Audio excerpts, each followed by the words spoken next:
Okay, let's go.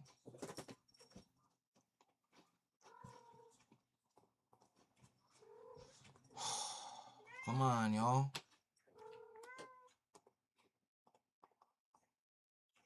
Okay.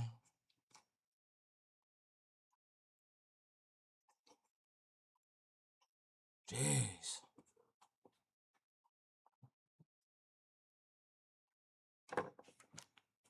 Okay, Dogoji, you're gonna have to stop that.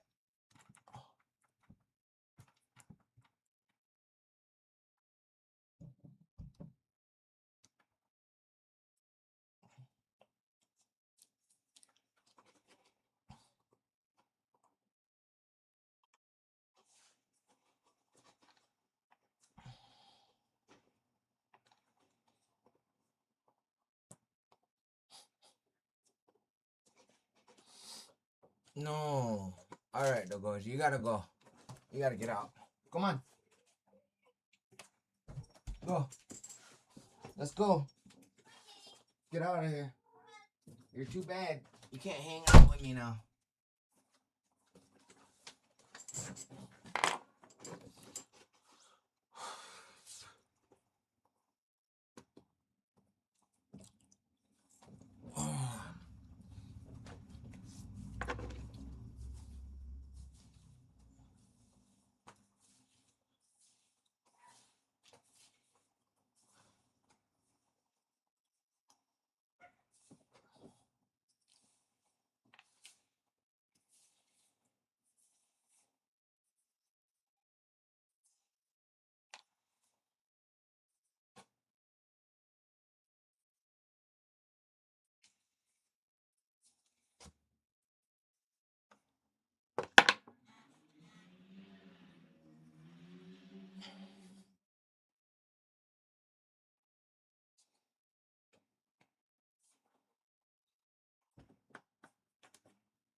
What's up, everybody?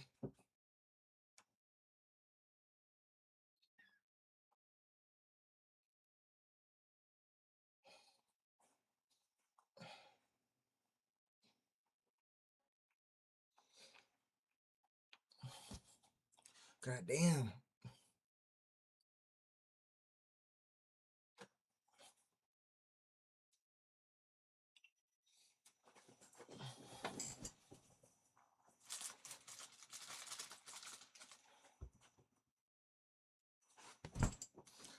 Hi, oh,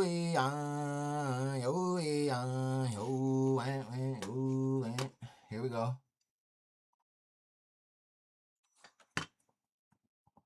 Oh, let's listen to this one. Better freaking play too. Yep.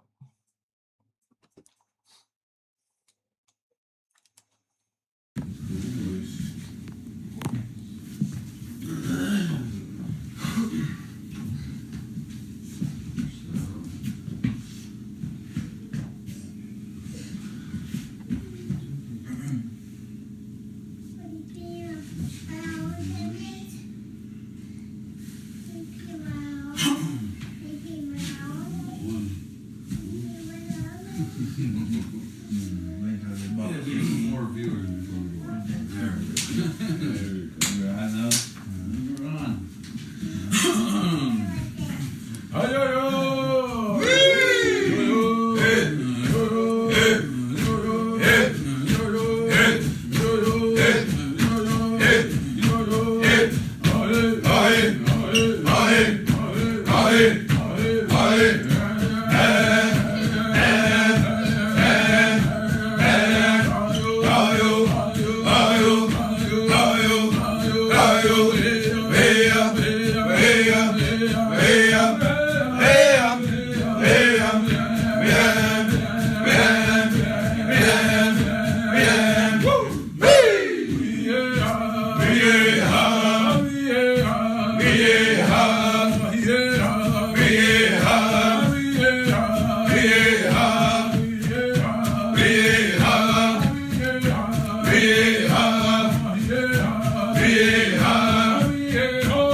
Chico9569 says it sounds like military music, U.S. Army music. This is where the Army gets their United States, their cadence from, their military cadence. The whole world is copying the United States military while the United States is copying the Haudenosaunee Confederacy, my people. So really the whole world is copying my people.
Torla the says Raider the Law the Bomberry says, you ever feel the songs in the Longhouse? Yeah, of course.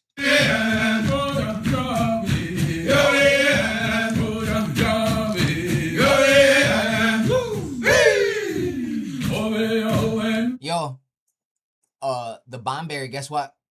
These, yeah, yo, that's what I'm saying. Yo, yeah, it's fucking.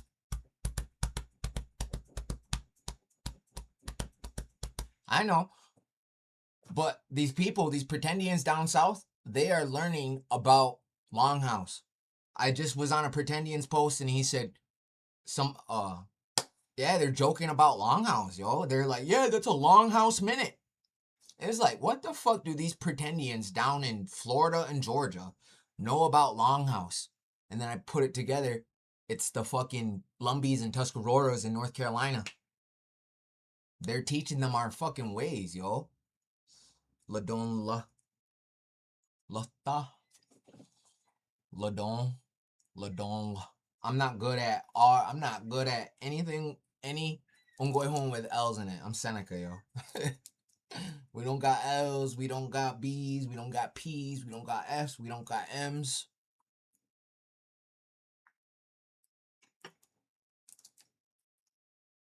Spell it the old school way. Like, with the dashes in between. I'll be able to read it that way. Like, the old school way. Where it's like 2, 3 letters and then a dash, 2, 3 letters and then a dash, 2, 3 letters and then a dash.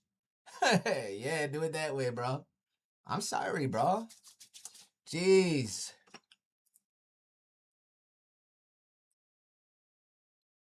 It means he who goes hunting. Yeah, our word for hunter is Hadois.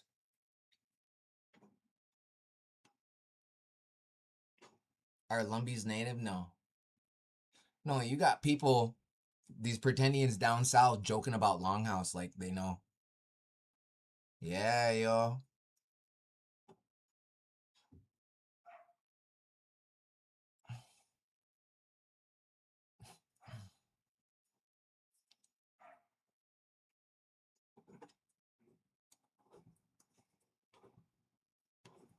He who goes hunting.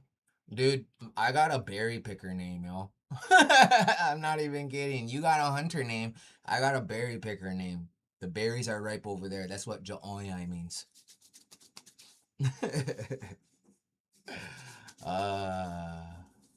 Ladon. Ladon lots. Ladon lots. Hadowa. Hadowas. Yeah, I can see that. Ladon lots. Lots. Ladon lots. And then you got Hadowas. Yeah, I can see. So, they say Mohawk is Proto-Iroquoian, yo. That's what they say. It's Proto-Iroquoian. That or Huron. Cherokee is also Iroquoian.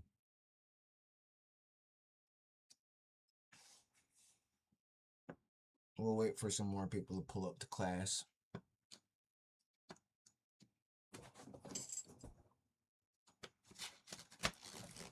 Hey, you like the club on the wall?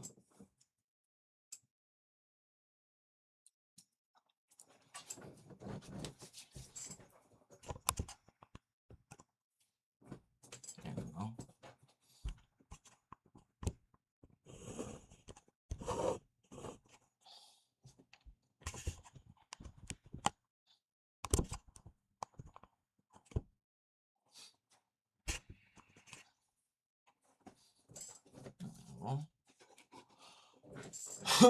You're also a Mohawk warrior, okay.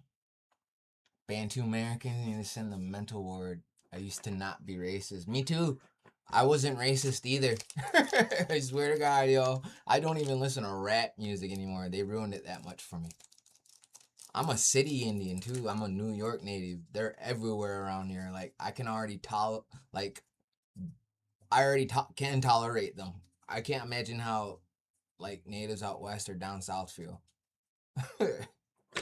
I'm getting sick and tired of them. And I already tolerate them as it is where I'm from. Live in the city. I'm not, like, born and raised in the city. I'm born and raised on Cattaraugus Indian territory. But as soon as I got old enough, I came out here.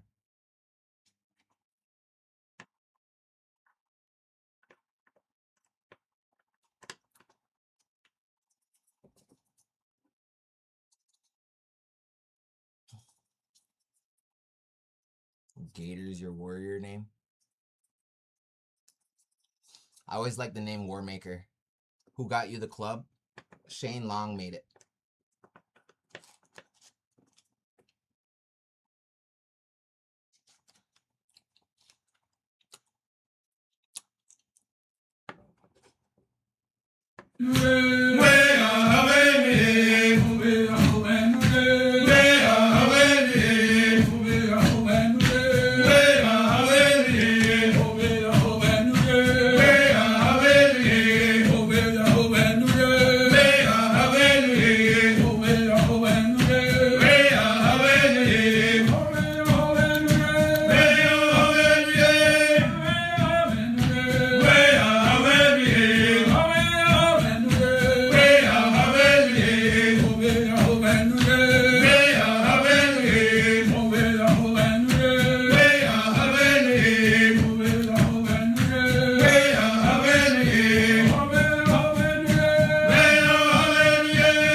So we got 4 people right here. Hold on, let's do this.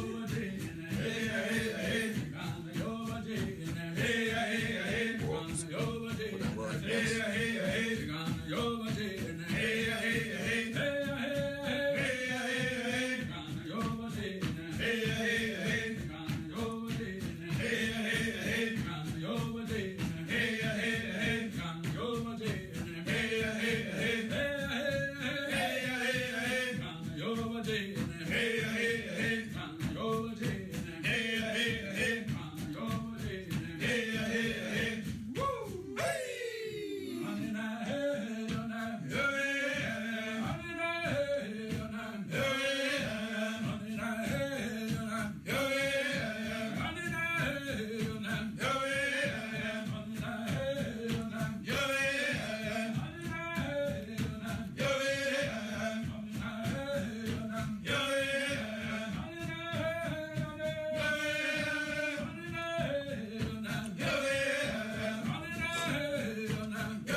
Okay, guys.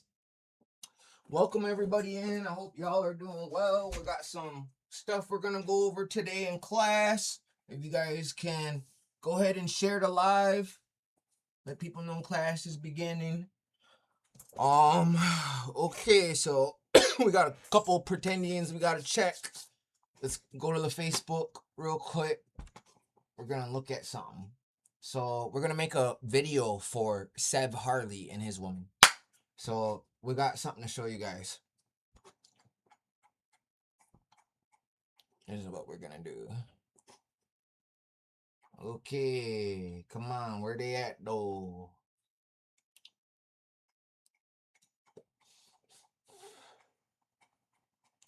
I know that one, but the fuck is he, y'all? I just posted one.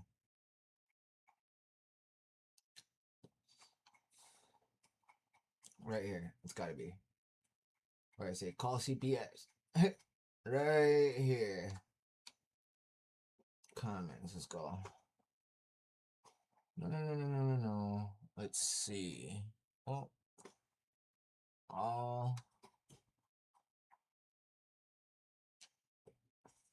No, this isn't it. Where is it? Right here. Hey.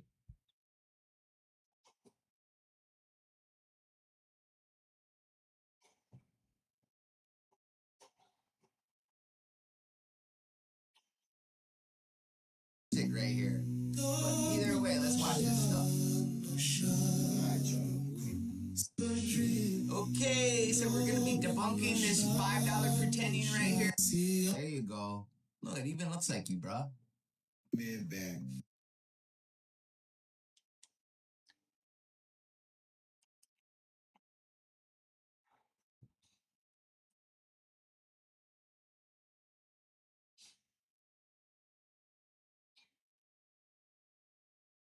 Okay, so that's okay. So we're gonna start recording. So this video is for Sev Harley and his woman. That's his girl. She looks mestizo. Her mother looks Mexican or Puerto Rican or indigenous. Her dad looks, Haño, mestizo, right? Isn't that crazy? That's his girl, this guy that talks all this shit about native people, right? Yeah, I just gotta go watch the movie, man. Right? Now, this is for you guys. I know that girl feels mad uncomfortable because she was just at that American Indian thing and everybody there is racist towards people that look like her. And they're saying, fuck y'all mestizos. And what's funny is he's sitting there and they all know that his girl is mestizo and he's not doing anything about it. Like you let these guys talk shit about your girl and her people. And then what's crazy is you talk shit about your girl's people. Does she know that you talk this shit about her? Because I know she's got to feel mad uncomfortable. And then That's the child of your mother. You're talking shit about your own child because she's part indigenous. If that's her mother, right? She definitely looks like she's mestizo, but these are the people you surround yourself with. People that hate people like your daughter and your girl. Yeah. American Indian, yeah, we ain't supposed to, like that. I don't give a fuck what y'all niggas talking. I don't give a fuck what y'all niggas talking about. My genealogy says I'm a motherfucking American Indian. But since you got the racist Peckerwoods and the racist mestizos and shit, small hats, you know, the people who didn't come into existence until 1975, what they 1975. called Native, the Know Nothing Party. The Know Nothing Party had nothing to was not in 1975, dude. That was in the early 1900s. Yeah, fuck y'all niggas, man. Let us reintroduce ourselves. We are the Oh yeah, he gotta look over his shoulder after he said that. ancient, the original American, the Atachina, the motherfucking first. Man, you want to man? The first bitch. Look, there's Seb Harley right there after he just said, fuck mestizos. His wife is mestizo, and so is his girl. She's Afro-indigenous. Like, he's a pretendian.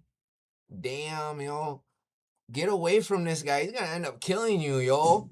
Back it up. Man, this joint gonna be too tall, man. Like, if you go to Seb Harley's page, it's nothing but hate. Nothing but hate towards people that look like this. And his girl. So, let's see. Yeah, American Indian, yeah, we ain't supposed to, like that. I don't give a fuck what y'all niggas talking. I don't give a fuck what y'all niggas talking about. My genealogy says I'm a motherfucking American Indian.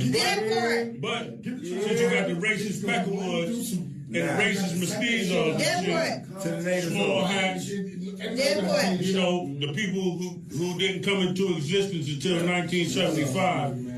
What they call Native, the Know Nothing Party.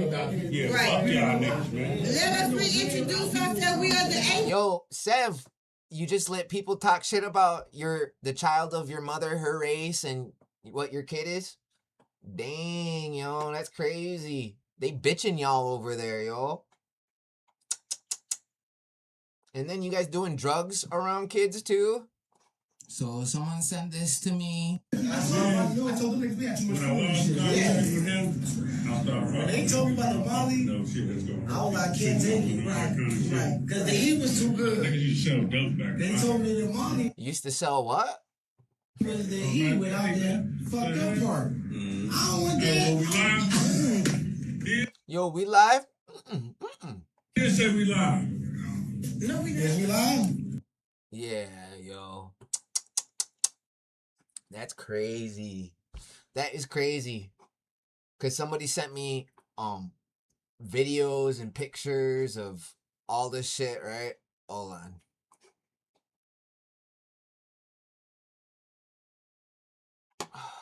Hurry the fuck up.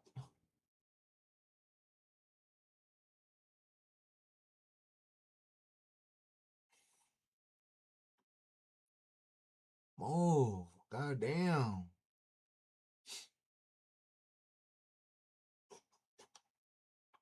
Anyway, computer's mad slow right now. Fuck this.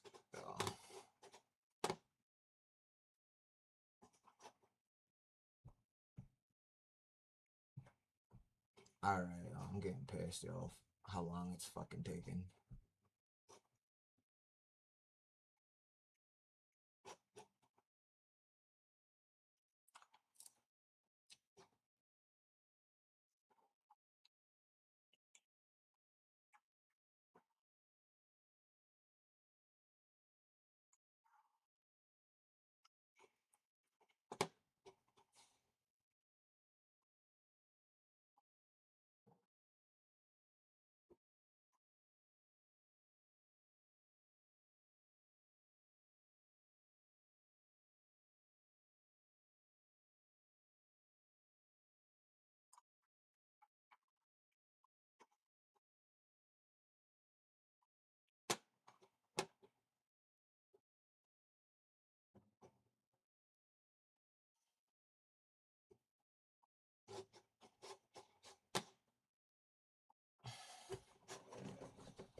Let's see. Let's post this. We're gonna have to edit it though.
Gotta edit this. So this one. video is for Sev Harley and his woman.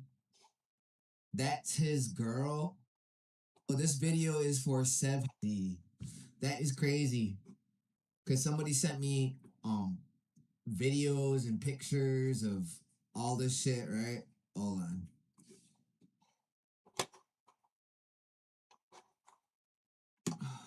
Hurry the fuck up. So this videos and pictures of all this shit, right? Hold on. So this videos and pictures of all this shit, right? Hold on. So this video is for Sev Harley and his woman. That's his girl.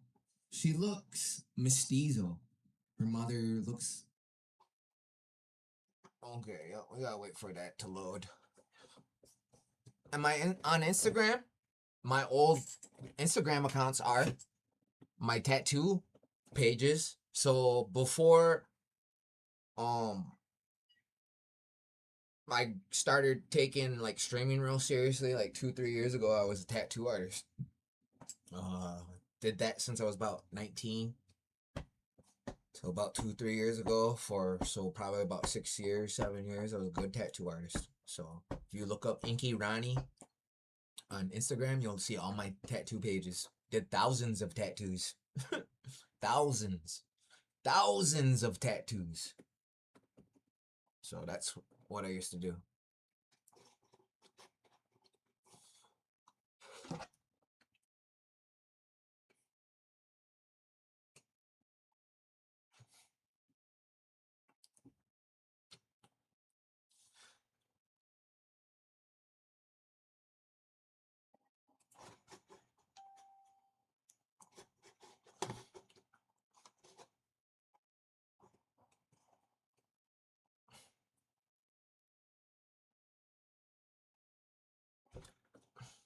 This is what... Okay, I'm not...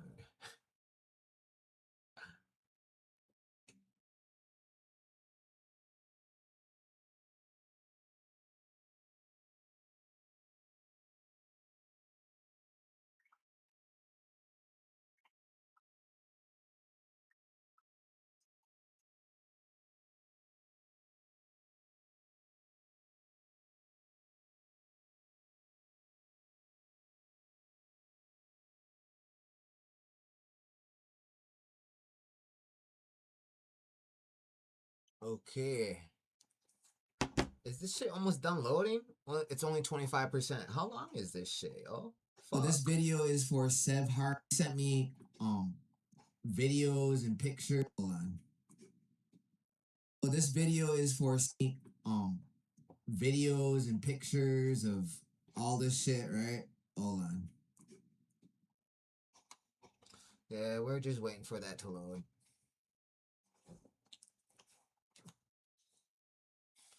Morgan Freeman. Yeah, Morgan Freeman got exposed too. That was funny. That was mad funny, yo. Damn, I can't believe I got banned, yo, on TikTok already today, yo. I'm not even like talking shit to anybody or anything. Couple more days on this Joy I Zero one. I got 307 followers on it, so we're getting there.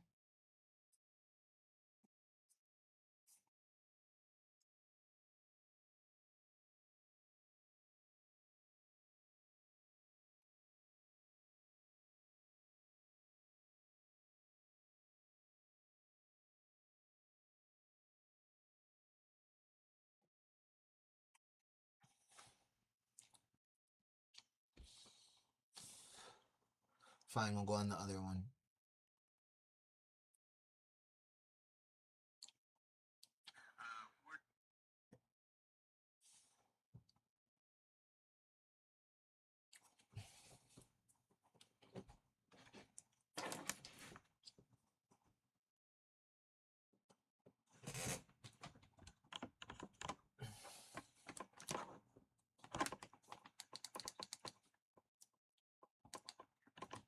There we go. That's better.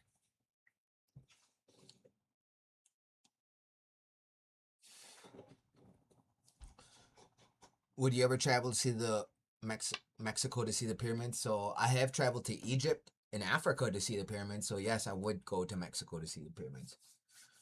I want to go see the pyramids all over the world.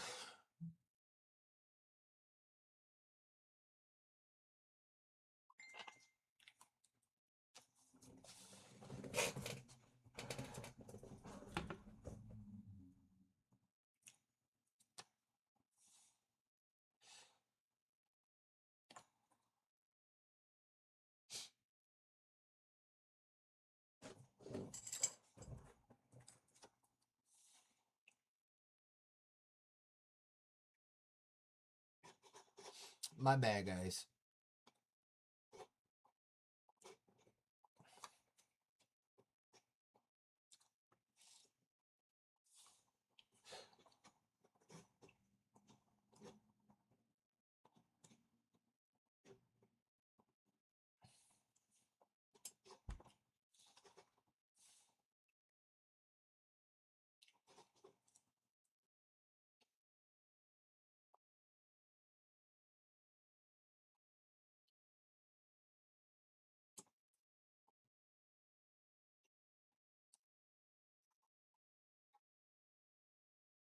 Well, what we have here is the Haudenosaunee condolence cane. It has symbols or hieroglyphics on it.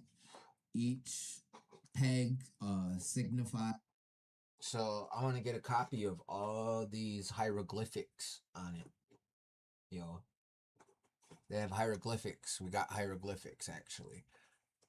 And what it looks like is these hieroglyphics I've seen before. So I would like to see some more about that.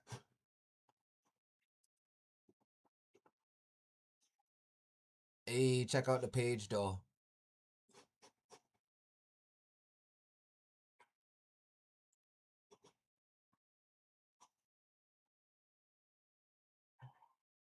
Like the videos. Okay.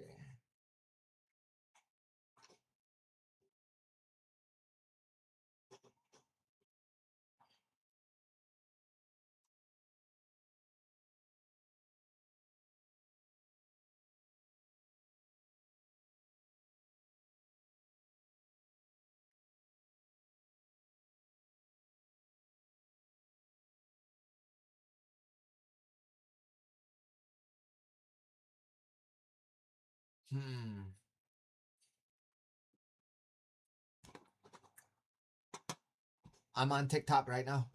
I just hopped on.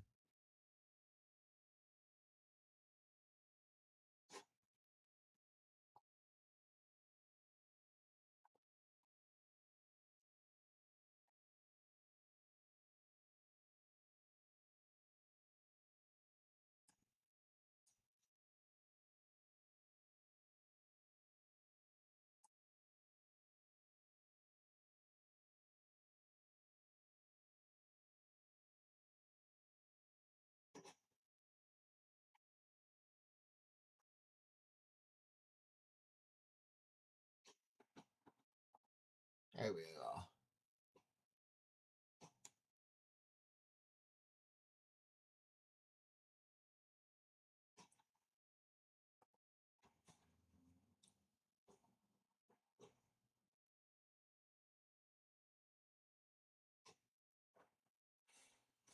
The red root race, what the fuck? Your day-to-day covered with Base 44 super agents. Your life is chaotic. The magnetosphere is Earth's invisible magnetic shield in space surrounding the planet that shields the surface from harmful solar radiation. It acts as a protective barrier, deflecting most of the charged particles. They call you racist when they can't say you're wrong. They call you racist when they can't say you're wrong.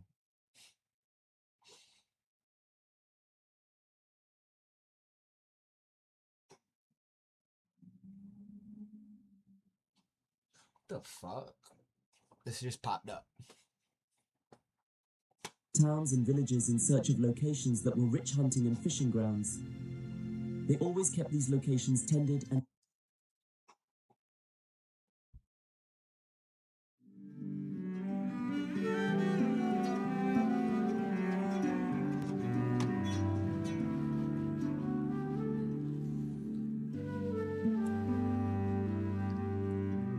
Tonawanda Seneca, Chief Bowman Logan. Well, Beeman Logan. I'd like to talk to you people, not about religion, because I think that's the biggest thing that is going around in this world today.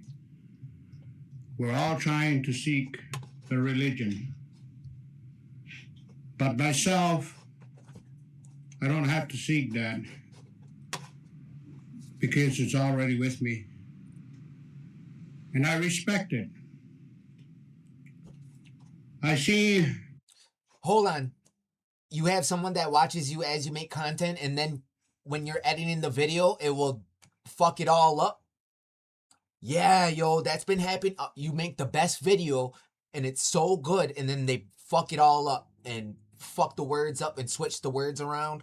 Yeah, dude, that happens to me. I have someone that is my dude. We got handlers on here. I have a black handler. I got a black handler. I got an African American handler, and they don't like me. Yeah, when you make video debunking them and that kind of goes against them, doesn't just because I'm going against someone that's black doesn't mean I side with white people. I want people to know that. Just because I'm debating black people does not mean I side with whiteness or white people. I side with my people every single time. So, yeah, I tell my girl that, babe, somebody else has their shit get fucked with and deleted. And they switch the words around. Yeah, yo, I got a fucking... Someone watches my shit on here. You said you got a handler? I don't know. I got a handler like that, but I know people that are targeted, you know. Targeted individuals. I know. Sometimes I think I'm targeted. I'm definitely a targeted individual. Yes, 100%. People here with long hair. I see people here wearing glasses like me. And I see different type of people. People with mustache, people with ties. All different type of people we have here.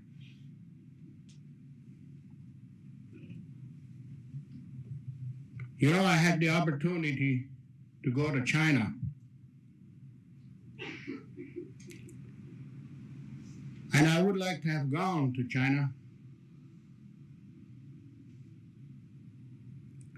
just to get away from all the different type of people here.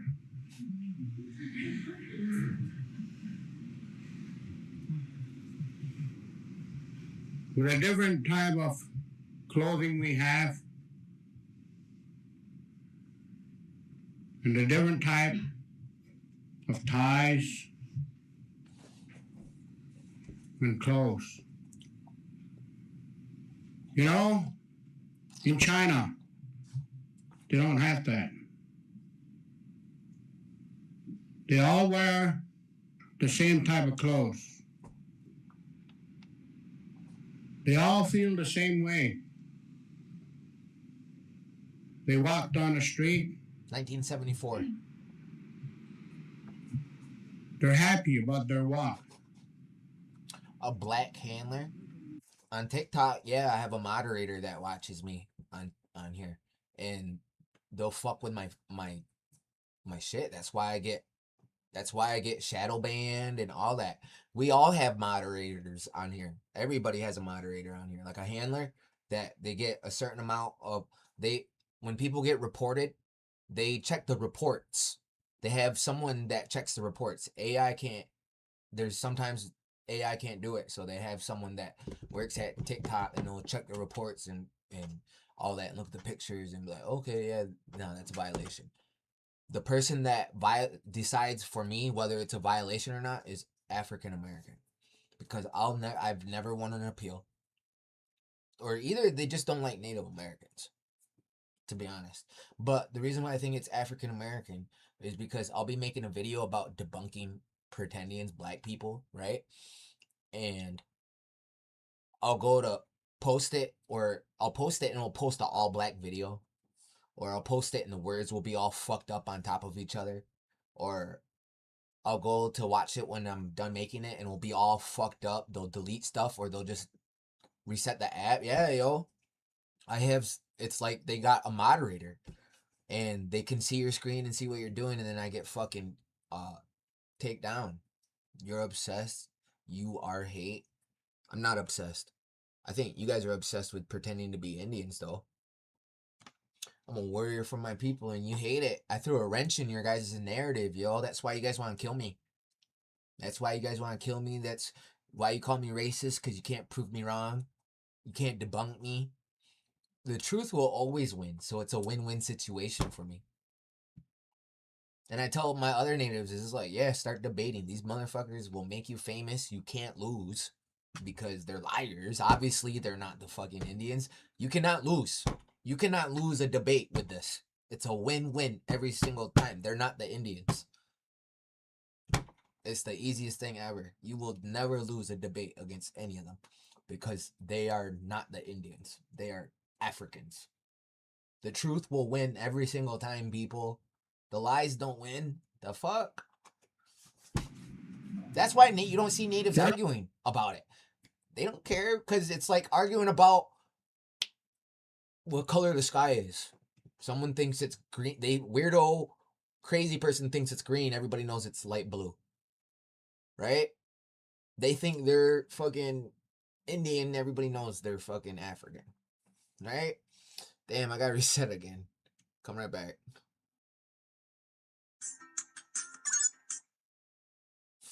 Damn, I keep getting warning. Wait, what? The fuck did I get a warning for?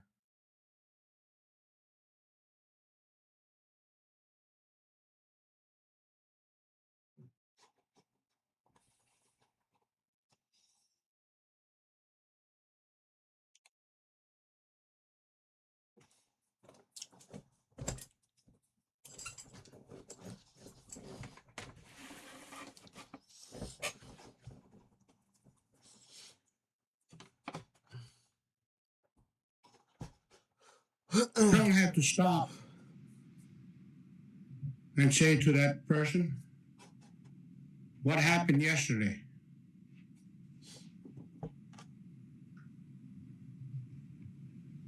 What are the things that are going to happen tomorrow? What do we have in line tomorrow?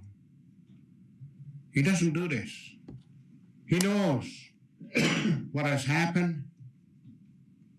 He knows what's tomorrow.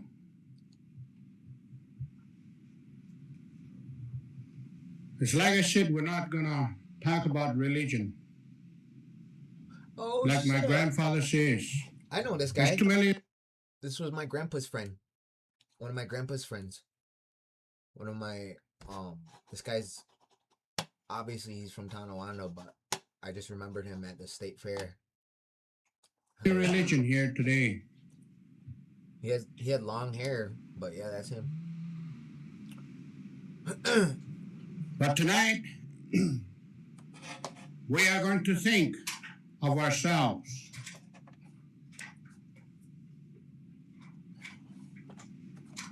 Let us look at our hands.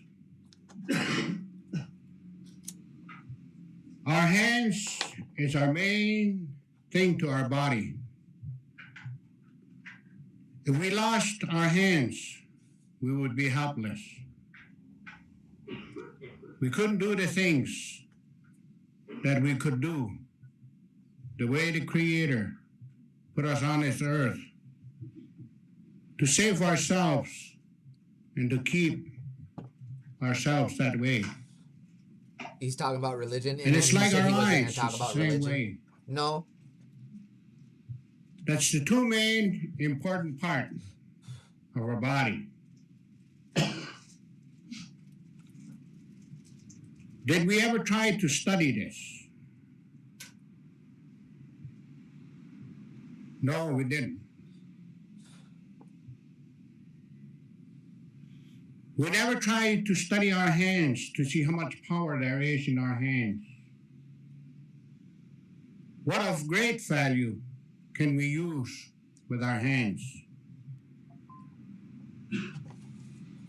Same way with our eyes. We can see with our eyes. We can read with our eyes.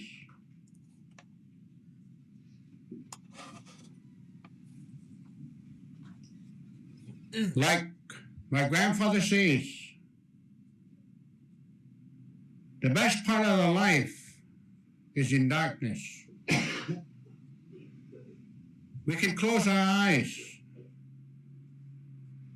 Like the woman asked the question.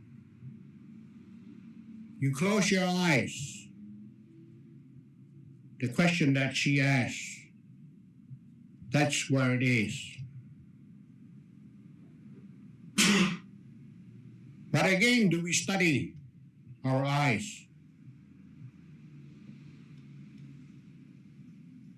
We don't. We don't use those eyes.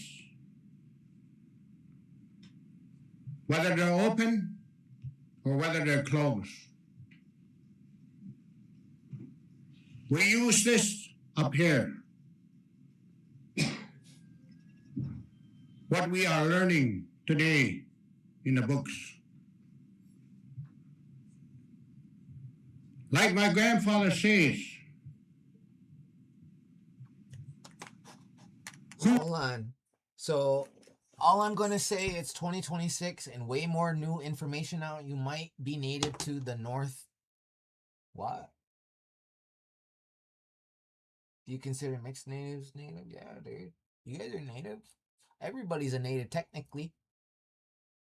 Do I have a warning? Damn, yo. Technically, everybody's native.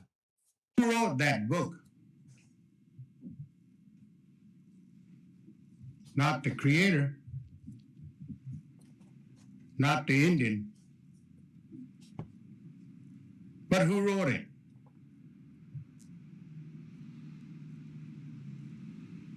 We use our eyes by that book. By using that book, we judge.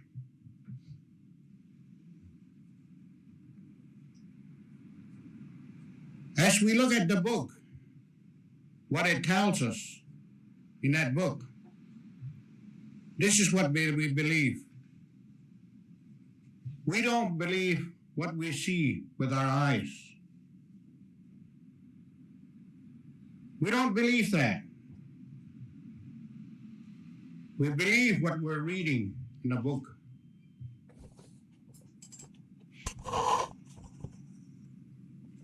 And also, with that, as you close your eyes, the darkness comes. Where the power comes into you. You see it.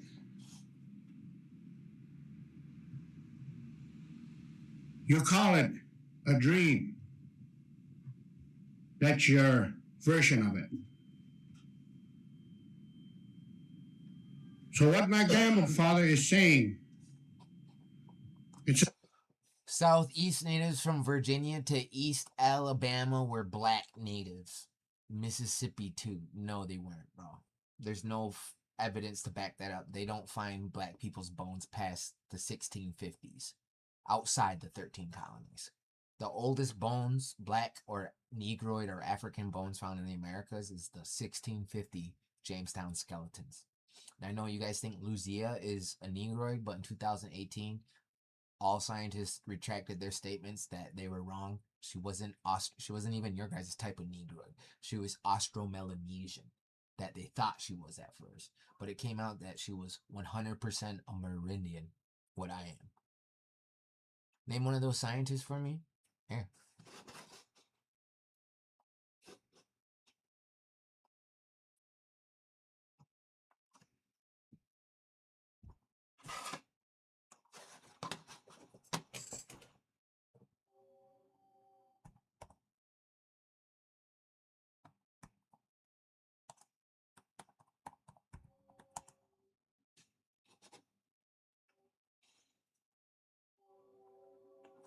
So in 2018, genetic analysis of 11,000-year-old Lucia woman skeleton found in Brazil demonstrated the theory that she had Australian or African ancestry. DNA and published Cell confirmed that she was entirely Amerindian, having arrived via the Beringia land bridge, proving her descendants are closely related to the modern indigenous peoples. Yeah, so no dual migration.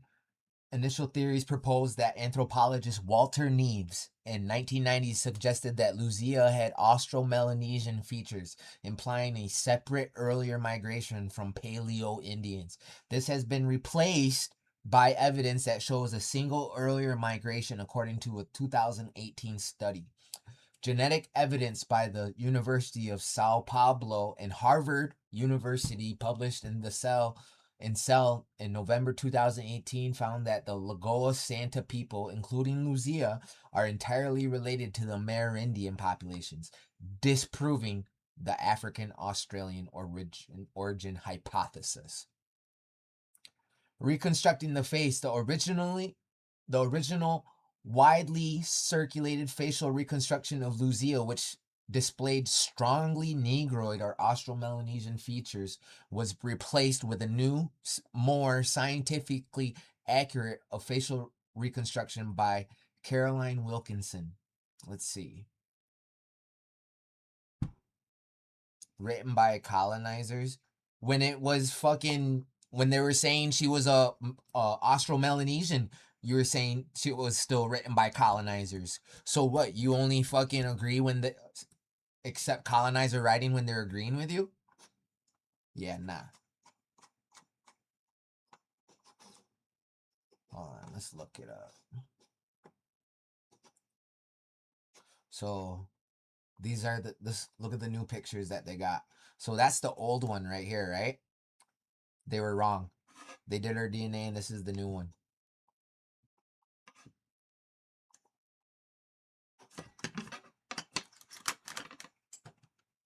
Yeah, that's not y'all, yo. Look at the hair. Y'all would kill to have hair like that.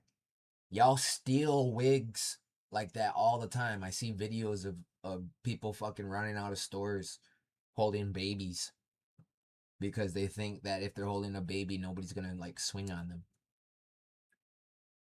Yeah, absolutely not. That hair attracts lice. You know what's crazy?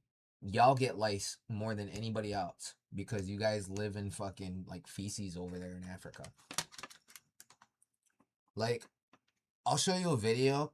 They put their you know how natives take a winter shower for their babies? They'll put their babies in snow and pick them up. They'll put them in the snow, put some snow on them and pick them up while they're naked to get them used to in the environment. In Africa, they do that to their kids and they put them in cow shit in a field and they cover them in cow shit. I'm not even kidding, y'all. It's to get them used to the environment of gonna be dirty the rest of their life, pretty much, though, so they don't get sick. pretty much saying like, let's get it all over you, all in your pores and all through your system, so you don't get fucking sick and die when you eat this AIDS mosquito burger and these mud cookies, and you live in a fucking feces hut, you know? Dung huts is where these people come from. It's a shitty situation. Fucking lie, my locks stay locked. Dude, if I cut off one of those locks, it's gonna be all white in the middle and all dirty. Like, that is dirty. You guys don't wash your head. In order to get your hair locked up like that, you don't take care of your hair, bro. That's what I'm saying. Like, cavemen had locks, bro. Neanderthals.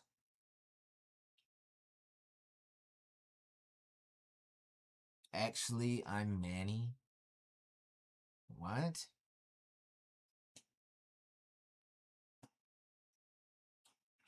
Wait, what?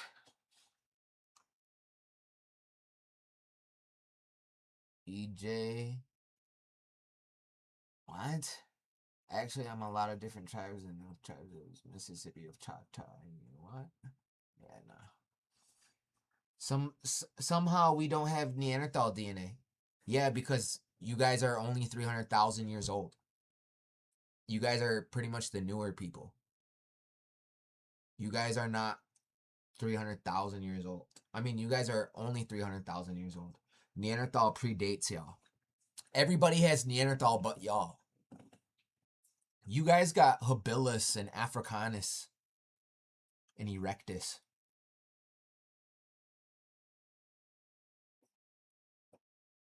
But yeah, this was an easy debunk. It's a silly question when you ask some of these things. Just got to do some homework on how I got here. Black people got here through the transatlantic slave trade. Because it's there. It's like I say, we don't use our hands. We don't use our eyes. We don't try to straighten out things, what we see. We can see the wrong. Lucia is D4H3A. Yo, I just watched something on that. Hold on. DH43A, that's Lucia's haplogroup? No fucking way. Because I just watched something. Let me pull that up. Hold on. I'm going to look at something real quick. The deputy on the left right here was on his phone, appearing to be on a dating app. You see him scrolling through.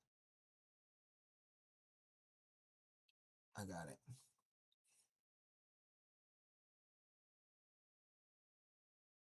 Scientists just proved Jesus had children, and the math is insane. There's a population in Europe that's been isolated for 2,000 years, and they carry a genetic marker that shouldn't exist. This DNA marker, 19% of Basque. DF81. Not the same. I was going to say, because D is... this haplogroup, DF81, is the Jesus Christ fucking haplogroup. And people that are Basque in Spain have it. And then Native American haplogroups are A, B, C, D. I mean, I'm just saying. And then Spain and all of them came over and mixed over here. And then I also heard that Christopher Columbus was a Latino Sephardic Jew. Also an undercover fucking double agent for a Portuguese double agent. And also they got exiled from Spain in 1492. So everybody that was on the Maria, Santa Maria, Pinta, and whatever boat he came on with those Hispanic last names, Hernandez, Rodriguez, Gonzalez, whatever, right? All those Hispanic last names, those are the fucking lost tribes Jews, Latino, Sephardic, fucking Spanish Jews. That's what they're trying to say Mexicans and Hispanics are over here, that they're Jews, they're the Israelites. And then, you know what's crazy? So all these white people say that natives and Mexicans, Hispanics are Israelites and Jewish people. Nobody ever said that about black people, but black people are the ones that swear up and down that they're the Israelites. You guys are self-proclaimed. We never said we were that. Other people said, hey, I think those are those people. They never said that about you guys. So that's why they got our name on their list. When they list all those 12 tribes, they have to name us because they don't have a claim to the tribes without them. We can see the destruction, but we don't see the goodness. Pink toes claiming We talk about the Blackfoot. wrongs. Dude, Blackfoot has nothing to do with having fucking black skin feet. That has nothing to do with that, bro. If it had something to do with skin, it would be called blackface or fucking something else, you know? But we don't talk about what's good for us.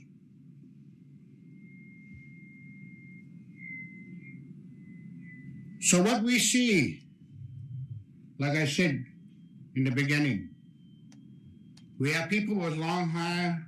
I see that. So they say that because they fit the curses that in Deuteronomy slave ships and chains. Okay. That proves they're not indigenous then. You can't have the best of both worlds and I mean, that's not a best world of being a slave, but you know what I mean, figure of speech. You can't have two things, be indigenous and also be the slaves that came here from Africa and the fucking slaves and Israelites in the Bible. You can't be both. Oh yeah, and then the fucking slave masters and the Olmecs and the fucking original Europeans and the Moors and the Egyptians and you're the Jews and you're the pharaohs in Egypt. You're the slave Israelites in Egypt too, and you are also the slaves in the ships over here and the Indians and the Olmecs. But you were also the Moors from the Moorish Empire that spoke Hebrew, and also the Egyptian pharaohs, and also the medieval Dark Ages people, Europeans, and original Scottish, because the Scots were black. Oh yeah, and Christopher Columbus was black, Mozart was black, and George Washington was black, and Abraham Lincoln was black. Everybody is black except for them.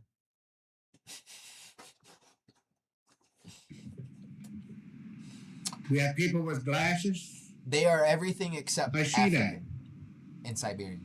We have people with beard. I see that. But when I see these things, what does it mean to me? So who dethroned them if they used to be so mighty? They lie and say, it took 7 nations to beat us. It took 7 nations to beat us. We were the Indians over here, and then the Siberians teamed up with the white people, and they were just overpowered us and enslaved us for 400 years. We are the Indians and the chiefs and the kings and queens and the fuck, yo. God damn. I'm so glad they don't ever fucking claim this shit out in the public. I'm so glad they're afraid to do that. When I close my eyes, I'm glad it's just on here. I study it. Because they're afraid to go out in the streets and say, yeah, we're the Indians. Go to the res and say that shit. I see something Please. that is going back the other way.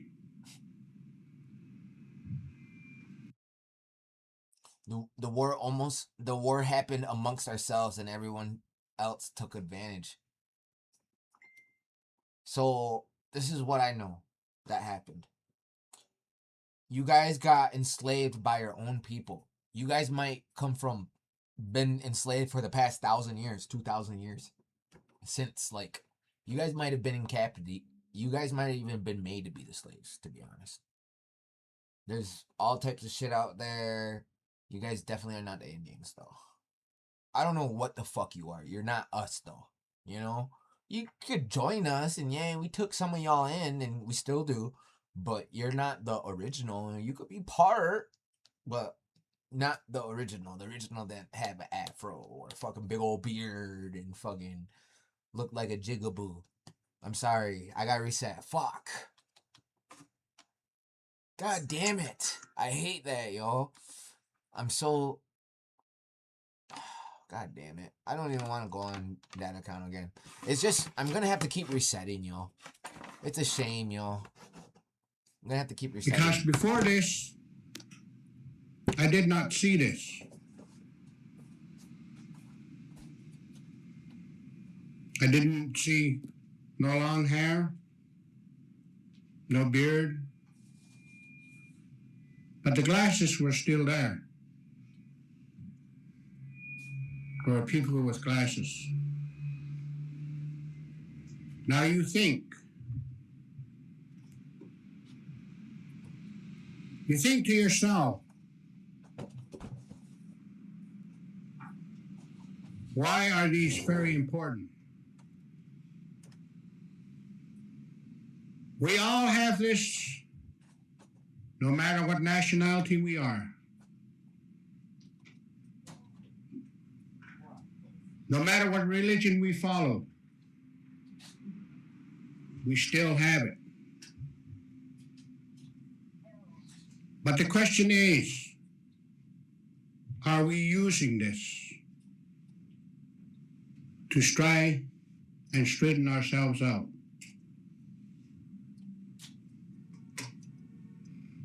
There are a lot of books that have been written, all types of books.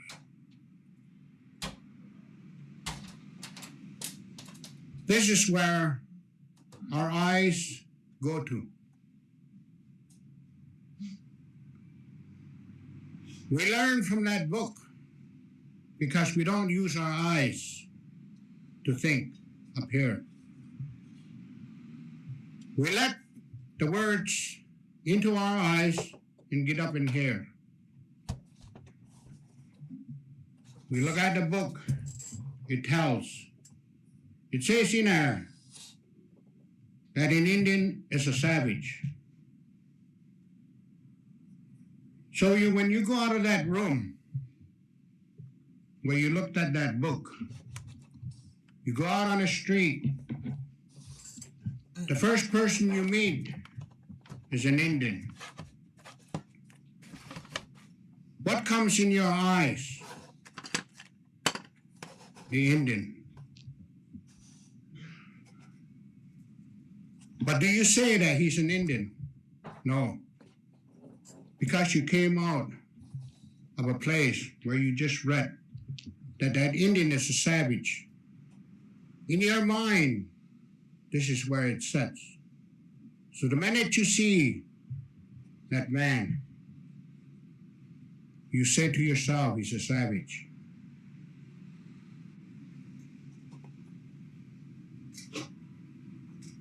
You see, compiling religion together, you try to study it. Your eyes will deceive you. You don't know which way to follow. What are you going to follow? There are so many religions coming into this country.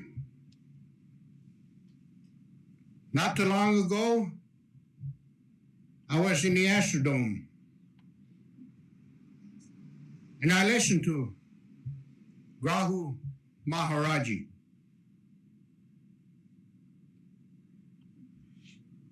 He was supposed to have power.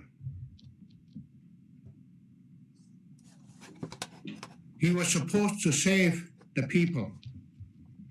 Oh, yeah.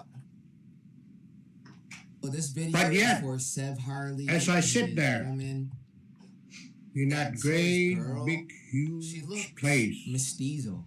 Her mother looks Mexican or Puerto Rican or indigenous. the people were in there. You know, Haño, mestizo, right?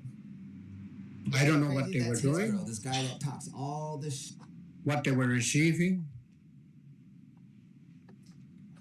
But I could see something that was not right. Because something behind me on the outside were the same type of people here. They also had mustache, same clothes we got here. They had a hand, they had eyes. Some of them wore glasses like I did. But yet something was happening.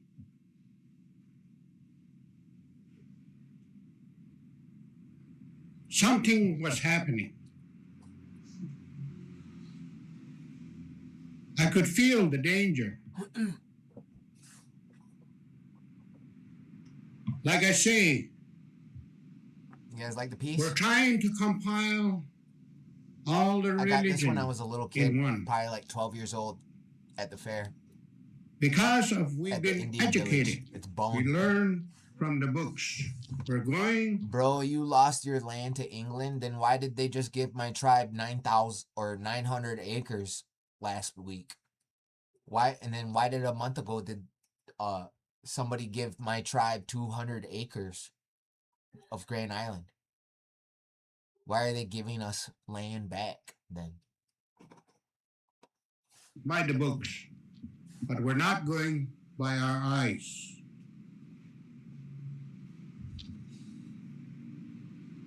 So we have this on the inside and that on the outside. It's the same thing on the inside and on the outside.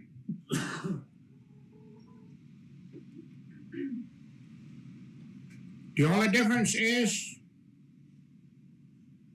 the people not using their eyes again.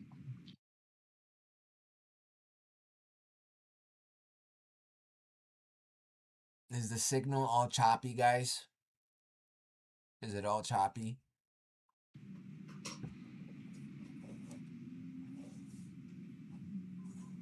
I said to these people, why did you have to go to another country to get this little boy and come here? When you did this, you hurt my feeling. You hurt my feelings. Because I have the same thing as that little boy.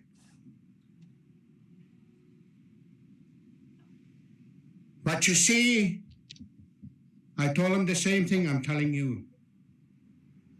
You don't see.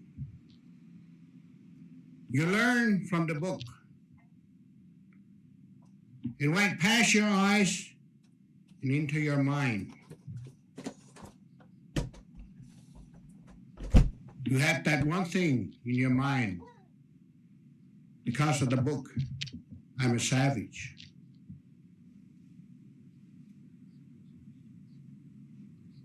But I want you people to know, regardless of what you're learning, trying to learn,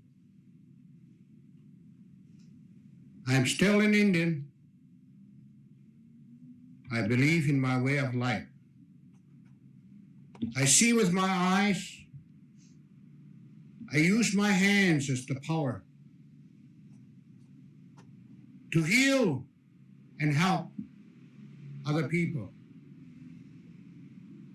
I respect.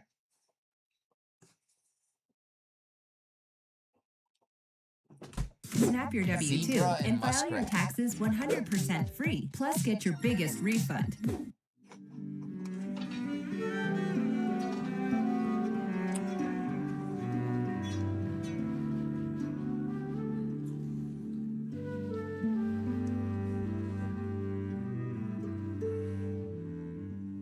You are very lazy. You did not do your duty, what you are supposed to do. The rest of the birds are going to provide for their little ones. But you haven't done nothing.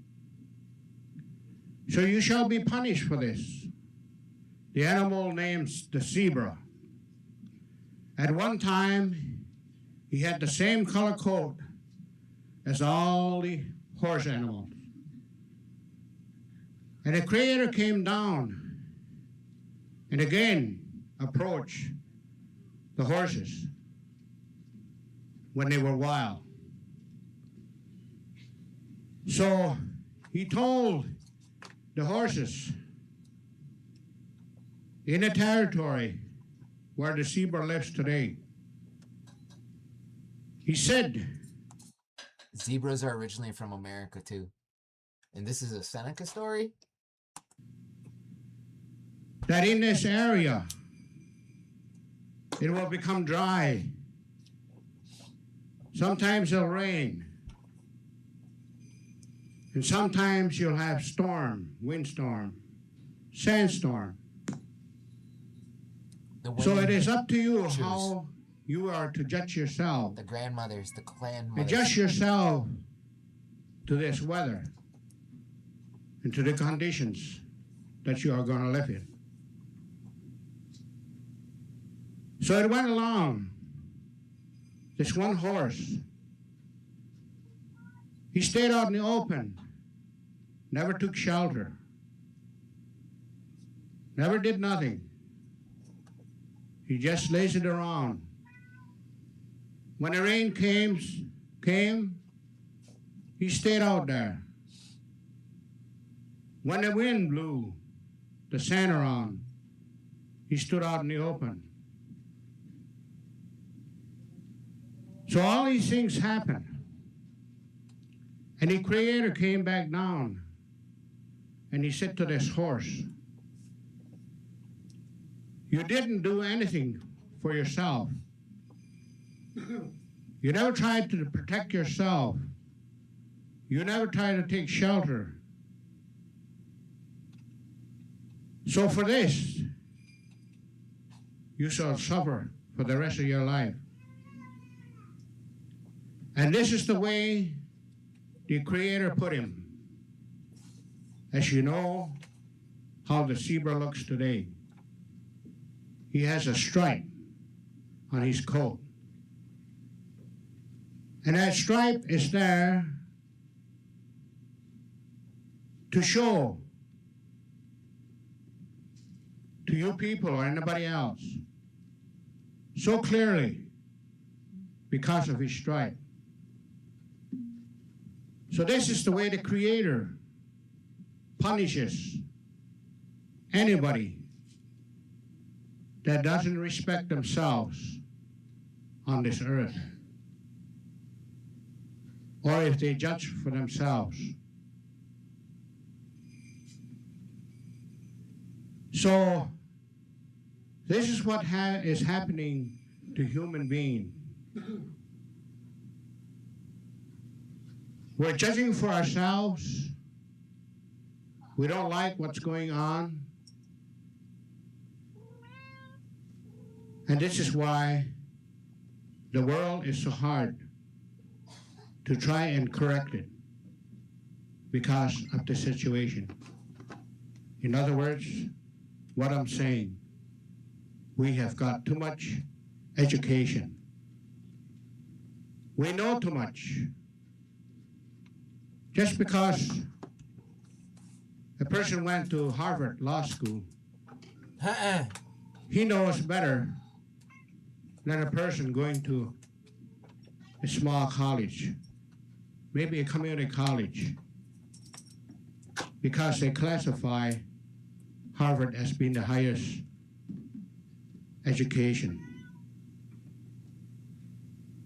They classify that for the reason because the people with high money, with a lot of money, send their kids to school there. But yet education should be at its level, regardless where you go to school or who you are that gets that education. So this Mohawk chief yesterday said that in the 2-row that our agreement with the colonizers is that one will walk, no man will, as we walk side by side with one another, the Indian and the colonizer, one man will not be taller than the other. And that's a good way to put things, that we made agreements that we're going to help each other. These 2-row, that we're going to help each other and we're going to let each other go without. And they're not keeping their agreements. But today, it's not like that. Even on employment in our work, The man with the most money gets the benefit out of it. So we'll call this share the continent. We already have to share the continent. This is what I mean. I don't want to share the continent with fucking people that think they were here before my people. Y'all can go back to where you fucking came from. To young children, because we're dedicating this dances and everything tonight to you kids, we hope that you will think of the things that we have said to you. Think of the animals, what has happened to them, because they did not respect the Creator's way. Go. So we are like the animals. Just trying to knock shit. We have different nationality today here in this country. We are like the animals, but yet we are no different to the Creator. We can be punished the same way as the animal was punished. So you young children, you think. You don't want to be like the mourning dove. You don't want to be like the zebra. Hey! What the fuck? And be known out in the open. You cannot hide. So don't be that way. You think as you go along. But the muskrat, he was lazy. No, I got He this laid when I was a around kid, the banks, and I felt like wearing it. and he only ate whatever he could find, It's made out of mostly bark off from the tree. antler.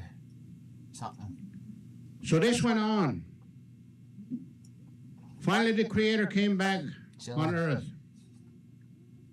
And he told a muskrat, he says, you are a lazy muskrat.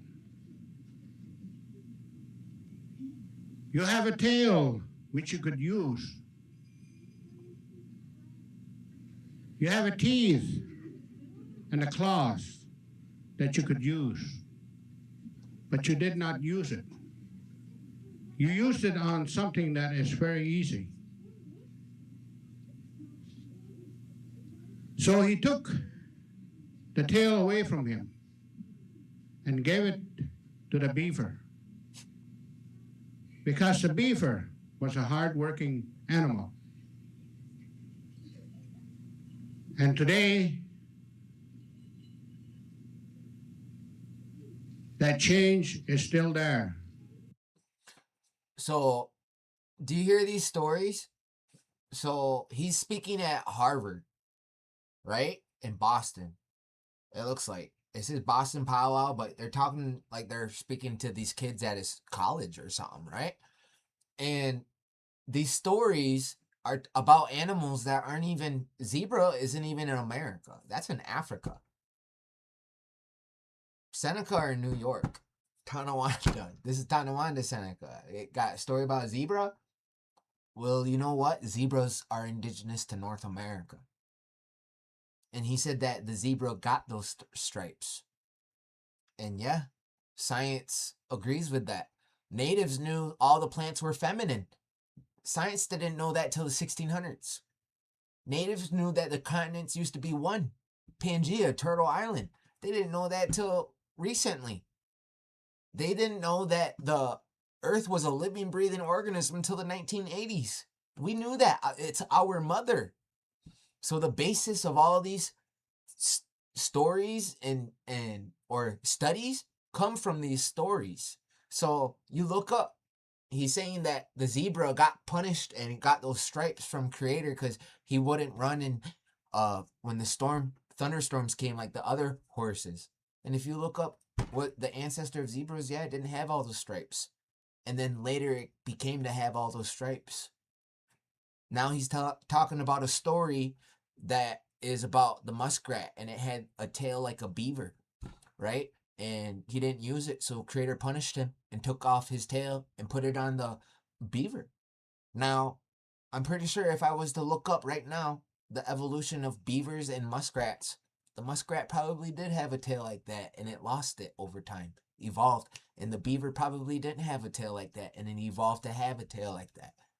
So these stories, there's truth to them.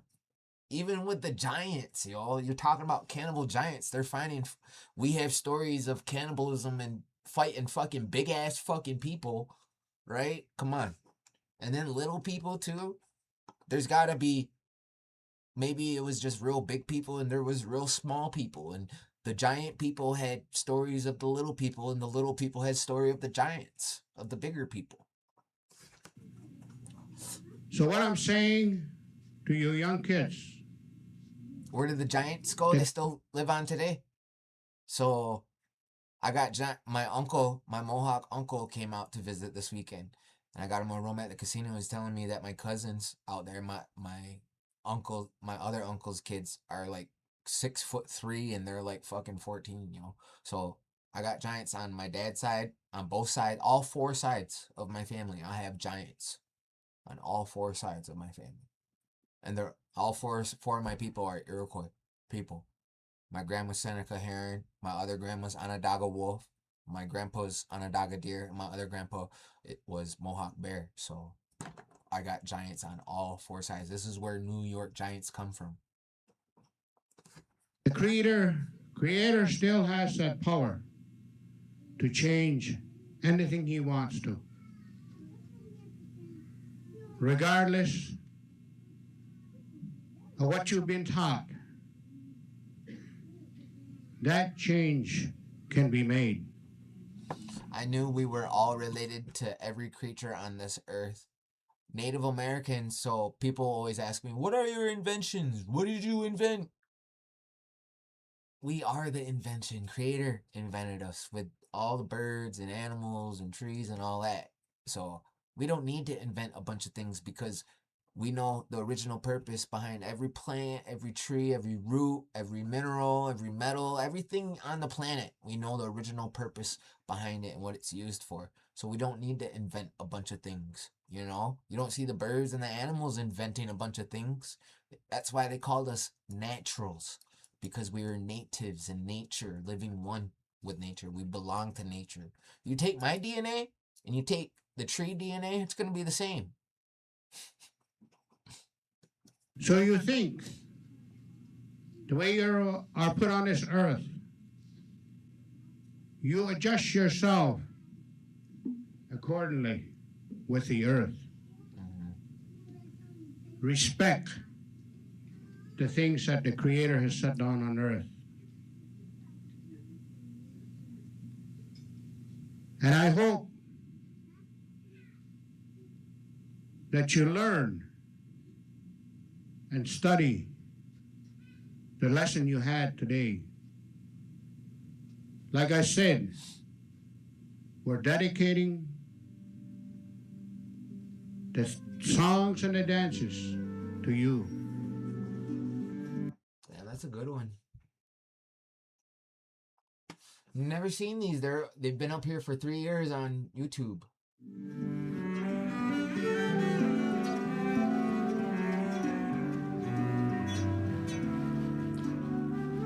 Questions for a medicine man, Seneca Chief of the Snipe Clan.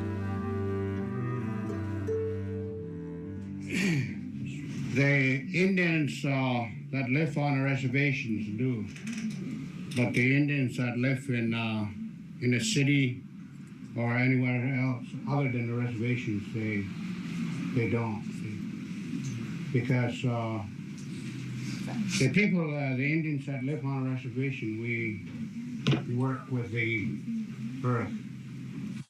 So being a native, born and raised on the Cattaraugus Indian Territory, coming out here to Buffalo Creek, living out here ever since I've been old enough to leave home, really. Res got too small for me.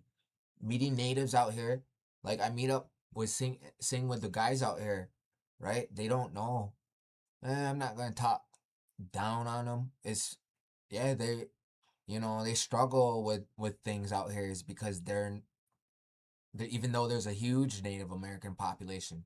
So check this out. So you got natives born and raised on a res That is the minority of the native population. Majority of the native population live off the res. So my tribe, there's 10,000 Senecas. In Seneca Nation of Indians, there's 10,000 of us. 8,000 live off territory. I'm one of them. I grew up on territory. My mom lives on territory. My grandma and my aunties and all. Everybody.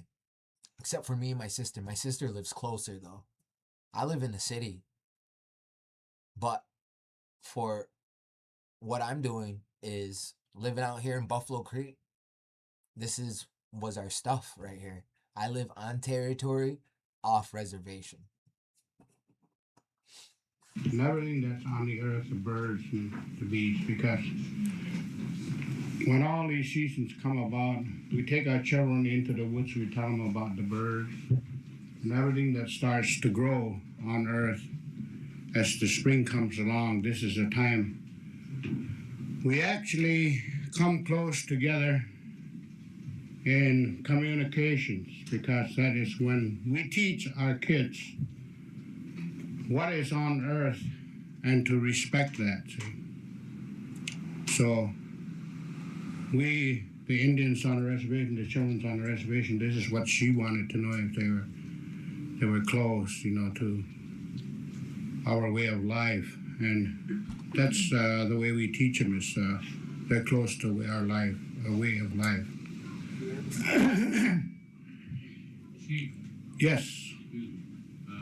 You and Langbeard are both medicine men. That means you're the healers or the doctors of the tribe you belong to, right? Langbeard of the Sioux, to yourself, of another tribe. Now, no, it isn't. The question we are the healers of all nationality, no matter who it is. Well, all right.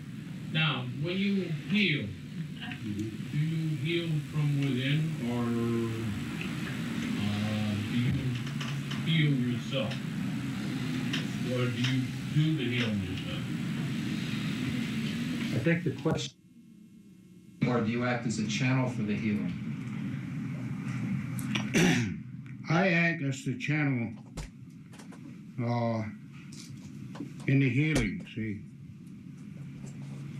Because if I had the power of healing as myself,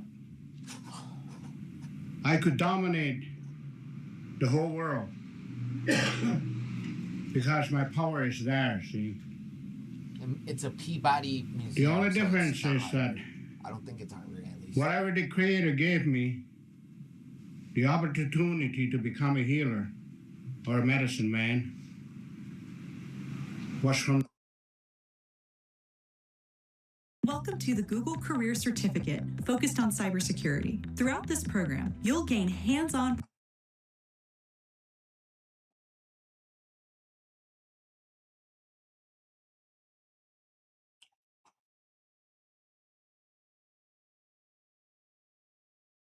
Here we go. Classic.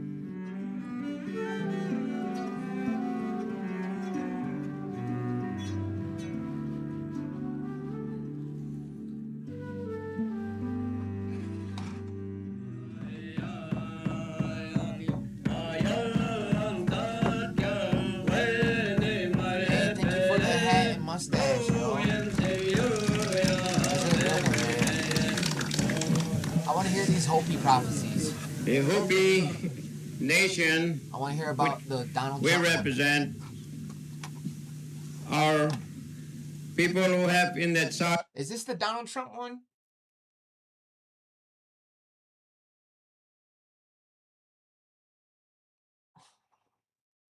Mother, but one of them had a very light complexion. And we bear fruit that we may harvest harvest a good crop at the end as a spiritual crop. Pray for all across here before, and we have come. This has been prophesied too, that that we will come together someday in this manner in foreign countries so that we can solve our problems together so that we may not destroy ourselves. I do not feel strange to you people, and so do not feel strange toward me. You are all my children or my brothers and sisters. Thank you. These two stone tablets were given in the hands of two brothers. 2 stone tablets given to the hands of 2 brothers.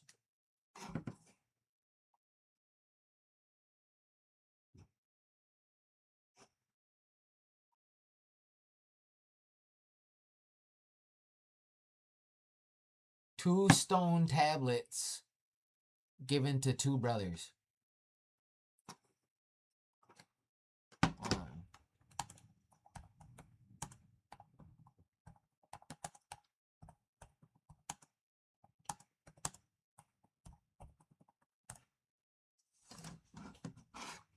According to the Bible, and this is Hopi, gave 2 stone tablets inscribed with the 10 commandments to Moses, not 2 brothers, on Mount Sinai.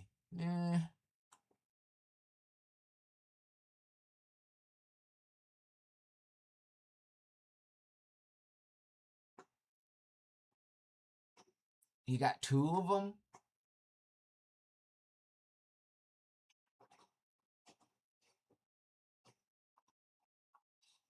And you know, the twin brothers or the 2 brothers is a common theme throughout indigenous people. Who had same mother, but one of them had a very light complexion. And we left hand, right hand. To refer to that young person or older brother, a white brother, because his skin is white, whiter than the other one, who has a color of Mother Earth. It's our native people have that color that was to carry this knowledge, to take hold of it and keep it. So there was a separation made. The one with a lighter complexion, a white brother, was instructed to go east along the edges of land. So Hanyo, I've heard means younger brother. I've heard Hanyo has meant younger brother, actually. And then in yesterday's class, we watched the White Indian. Did we? Maybe we'll have to go over that.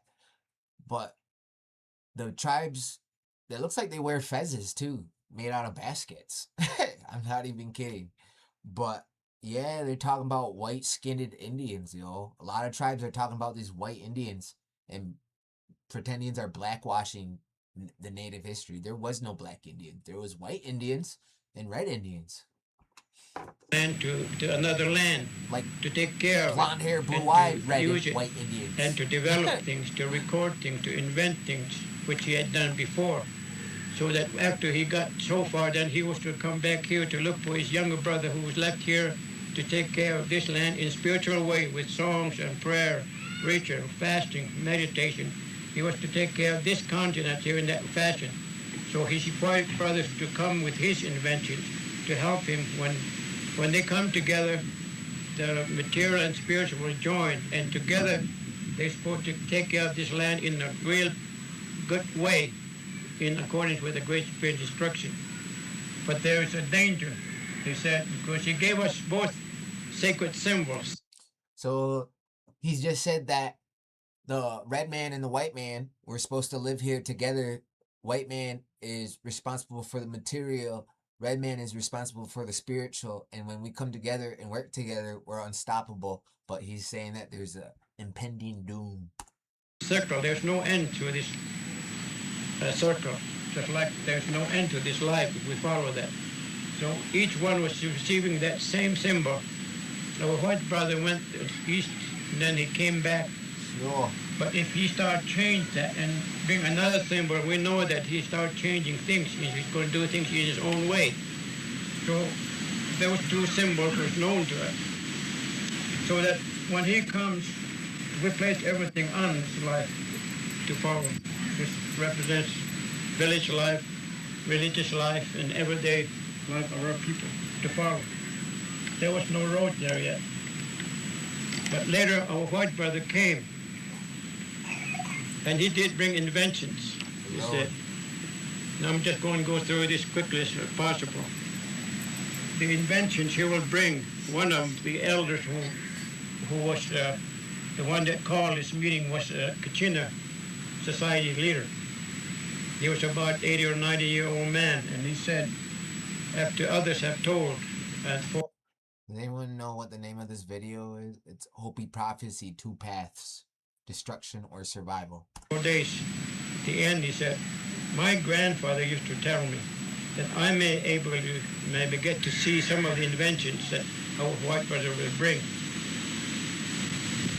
When he comes, he's going to bring a carriage that will be pulled by animals, carrying people across our land. He said, I've seen that. That's a wagon, he said. Pretty soon that's going to run by itself, carrying people across our land. And he said, that's automobile. And then pretty soon there's going to be a road in every direction from our mesas. You can see all kind of trails every direction. They have no word for pavement. So he said, one of these days you go down one of those trails, you're going to see water in front of you. Because you know in hot summer day you actually see a mirage of water in front of you. That's the way they describe there'll be paved road all over the land. And pretty soon we're going to want have those things also. So some of our people start to go You know that. how when you look out on the water, you can see like the rays, like when it's real hot out? He's saying that when you look down the road out in the desert, yeah, you see that. And that's what they're talking about. Because the language is like poetry. Because in the language, it means you're going to see water in front of you. But what they know, what it means is you see it looks like water, you know, the haze or whatever. Sun rays. Not sun rays, but you know how it, I don't know. It looks like fumes. Almost That way because Great Spirit warned us not to go too far with that. We can have them, but not just let this go and go up that way. So he said this video is a classic. This video is a classic. You know, always watch this video. That happened, then there will be time someone invent something that we will be talking to each other through a cobweb. And he shook his head and said, I don't understand what that meant. And then some young fellow told him that that's a telephone line. You know, you look up in the sky, it looks like a cobweb up there. So they said, yeah, we're going to talk to it. The language is like poetry, so they're hearing it translated. We're going to talk to each other through cobwebs. That's telephone wires. We're talking to each other. And pretty soon, there'll be a time we close everything in a room, talking, doors and windows. But way over the mountain someplace, there somewhere be hearing us talking. And I can't understand that, he said. Then again, and this one fellow told him that must be radio or TV. And then these period inventions will show where we are in this life as we go along. Then he said, there'll be road in the sky. And he shook his head. He said, I don't see how anybody could build a road way up in the sky where people will be traveling. But they found out that it was airplane that be having a road. Or it's the fucking Skyway. Here in Buffalo, you got the Skyway. Road does go up in the sky. Road up there, carrying people up there. So then he said, when that is fulfilled, but you're saying it's airplane. Trouble on this earth. Because man has gone too far going that way. They're going to start fighting one another. They're going to be quarreling. They're going to be trouble all over. Young people will not respect for the elders, or elders will just neglect their children, then go all out for this and that. They're just not going to have any more respect of things around nature that's provided. Hey, DJ, stop trying to make our live about you guys. We don't care about you guys. I'm sorry, bro, but like, stop, dude. You guys, it's annoying, y'all. Nobody cares. because we want to have those things. And there's going to be like that, and pretty soon one of these that has been commissioned by the Great Spirit over here will rise up and shake the world's real heart.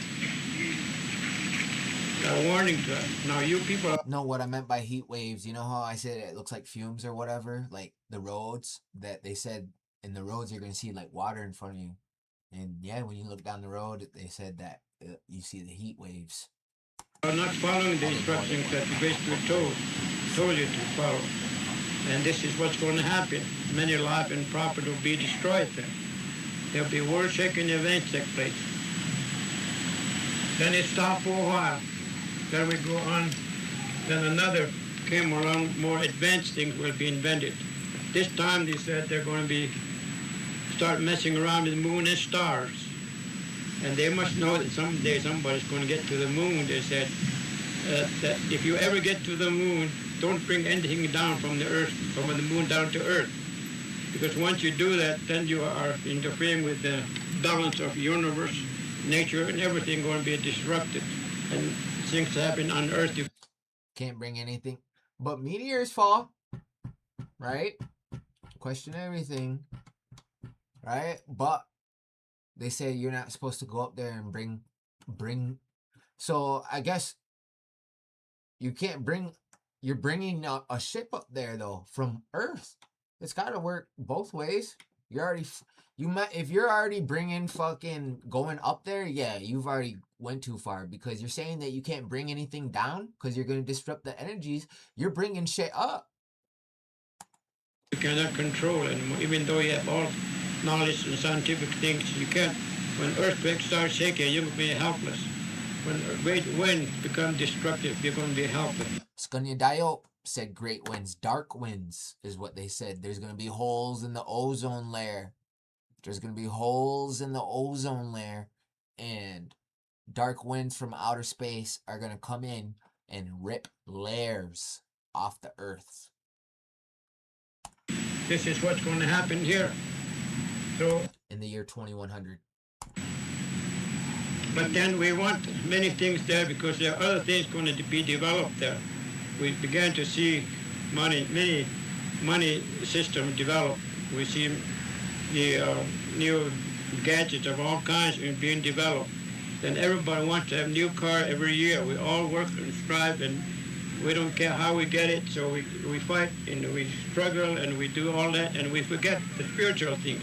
We forget ourselves, how we connected to the grass, trees, animals, clouds. We forget all those things, and we struggle and trying to get all this. And this is the place where someone would invent what he termed gourd full of ashes. He went like that. That's a nuke. And it's going to be so small, but it's going to be so powerful that if ever anytime man... A gourd? You guys know what a gourd is, right? Gourd full of ashes. That's a fucking nuke. And ever allow that to fall on the earth someplace, it is going to be so hot that it's going to boil oceans or rivers. It's going to burn everything to ashes. And he described what will happen when that... Skunidayo also said the world was going to end by fire in the year 2100. And then that will be a complete cycle, because the first world was destroyed by fire, second by ice, third by flood, and we're in the fourth world now. And if it is by fire, it will be a complete cycle. I heard that it wasn't even supposed to happen, that the first reset was brought by fire was because of World War, nuclear war. And then the fallout from the nuclear war and the smoke blocked out the sun for a couple years and brought the ice age, the second world, brought by ice. After the smoke went away and the sun came back out, melted the ice, the third world, brought the flood. Now we're living in the fourth world. Place. Out of it, much sickness and things will develop that man will not be able to cure some of those things. That is going to happen here, between these two. Then there will be also another world-shaking events take place, that another one stands up and said, now you people are not following the instruction, you're going too far away. volcanoes. Start destroying things. So they warn us again. And this time, this third one's coming up with much greater. This time there'll be someone's going to start farther away messing around with moon and stars. And the last thing he will invent would be a huge house that would be floating way up in the sky someplace, carrying people and things. When that is fulfilled, this old man said, then you better start learning how to live on this earth, how to survive, because the earthquake might hit certain areas very strong someday and knock everything down. Or there may be a severe famine come along, or be a flood, or storm, lightning. Everything starts. Well, in that case, wouldn't a house in the sky protect you from all of that? Hitting us very strongly because nature's going to be acting very strongly here. So this is... It's because we're going against fucking creators fucking... where he said we're... This is what they mean. They try to get rid of us. They can't get rid of us. We're like roaches, yo. Humans, we're like roaches. They made us too smart. They made us smarter than them. Yo, they probably fear us, yo. We're probably real bad too. They're probably not bad like us, yo. We're probably like real barbaric to them and smarter. We're in there because by that time one of our own native people will join them to others and tell their own people, forget your language, forget your ways, forget your songs, you come and follow us. Look, we got money, we got all this material gain, all these things, and new TV, new cars, new this and that. So just forget about it, come this way. And they will also try to influence many of our own people to go that way. But then they will advance in scientific things, inventions, but they're going to destroy themselves with what they invented if they're not careful. So now we're right in the spirit, they say. We are either go all out for this kind of thing, destroy ourselves, or come back, search our spiritual instructions, search ourselves within us, something that should link us together. Because now we know that we are all alive. We are all linked together. Talk about God, talk about Great Spirit, but no one really see Him yet. But we know there's something that keeps us alive. And that's why we call it Great Spirit, the Spirit within us, linked together with you and grass and animal, birds, everything. It's this air that we're all breathing right now. We're all linked together with that. So we are alive. We are living with this grass, animal, birds. Everything, we are all together because we are breathing this. Now, if we pollute this air too much, then we're also destroying ourselves with what we invented. Because they said we may come to that at this period when the sun will rise is blood red someday, sets blood red someday. I've seen that. It's already polluted so much in the east and west coast that when the sun comes out, you're going to see it real bright red coming out, sun, blood red. So this is what they said. The second one will shake us up real hard. Now we are coming to this last one. What we say is a purification of this continent here, because this is where the Hopis say that within this spiritual center, which would cover all this four-corner state area, Arizona, New Mexico, Colorado, and Utah. For some reason, I don't know whether the United States government knows this or not, but they make that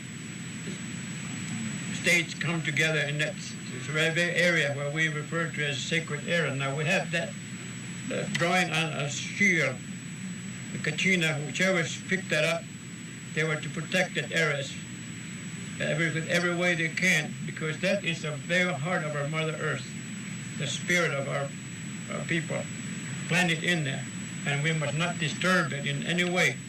We can go all around it, but if we go too far in this, then we destroy a lot of things in ourselves also. So this is the time where we're facing, according to Hopi, that we are now coming. A lot of us are going up to a material path. We're just forgetting the spiritual thing. We disturb nature so much.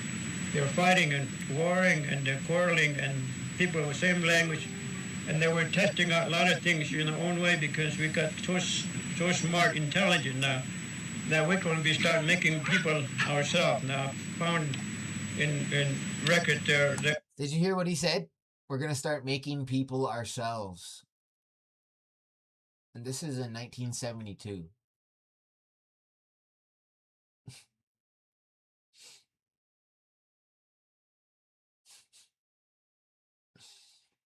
Come on, y'all. Our people are fucking woke, yo. I fucking love my people. There are some people now trying to make people in test tubes, and they're eating pills now. I think we're going to better ourselves. All those things are going to take place at this time. That it's known to the hope. And then also, the life would be down to a level that was just before the other destruction came. There'll be restlessness all over. There'll be people here and there running here and there because we can get to here and there real fast now. And we just won't sit still anymore. We want to jump, we want to do a lot of things, unnecessary things, because we have all these things in our hand now. And we're going to have power in our hand that eventually, if we misuse it or do it in a wrong manner or accidentally let go of it, then everything will go down or destroyed, because this is what it meant. So we are looking for the spiritual people in these 4 areas. In the last 15, 20 years, we find few elders still holding on, different native people. Their sacred sun dances are reviving now, and ghost dances are reviving.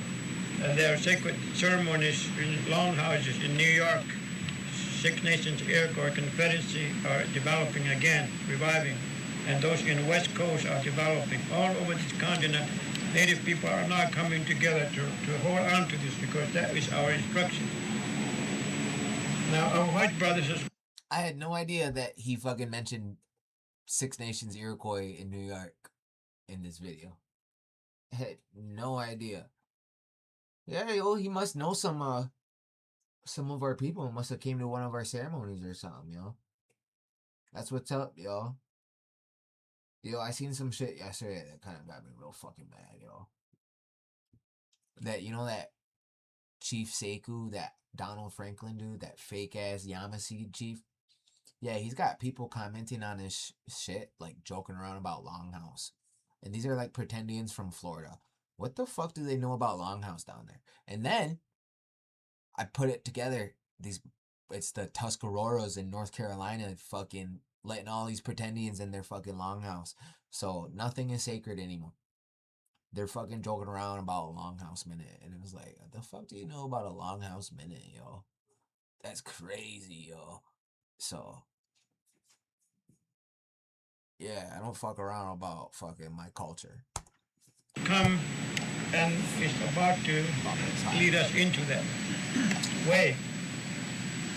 So we are now coming back to our white brothers with this message, with this knowledge, because we are facing this last day of purification day. Now our power is able to go on in this land, and this is what happened.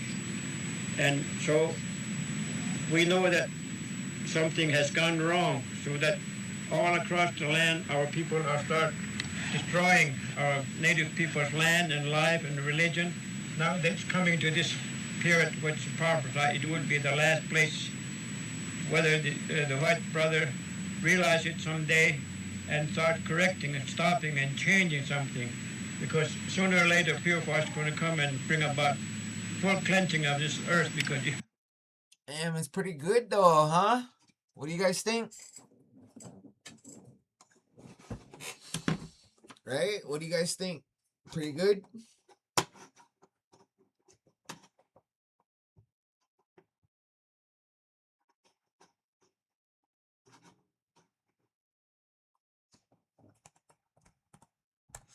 Let's see what these tablets look like.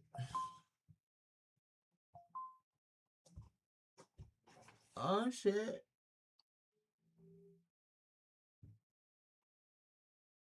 Yeah, they got swastika on it. Yo, you know what's crazy? It's not Let me find that video.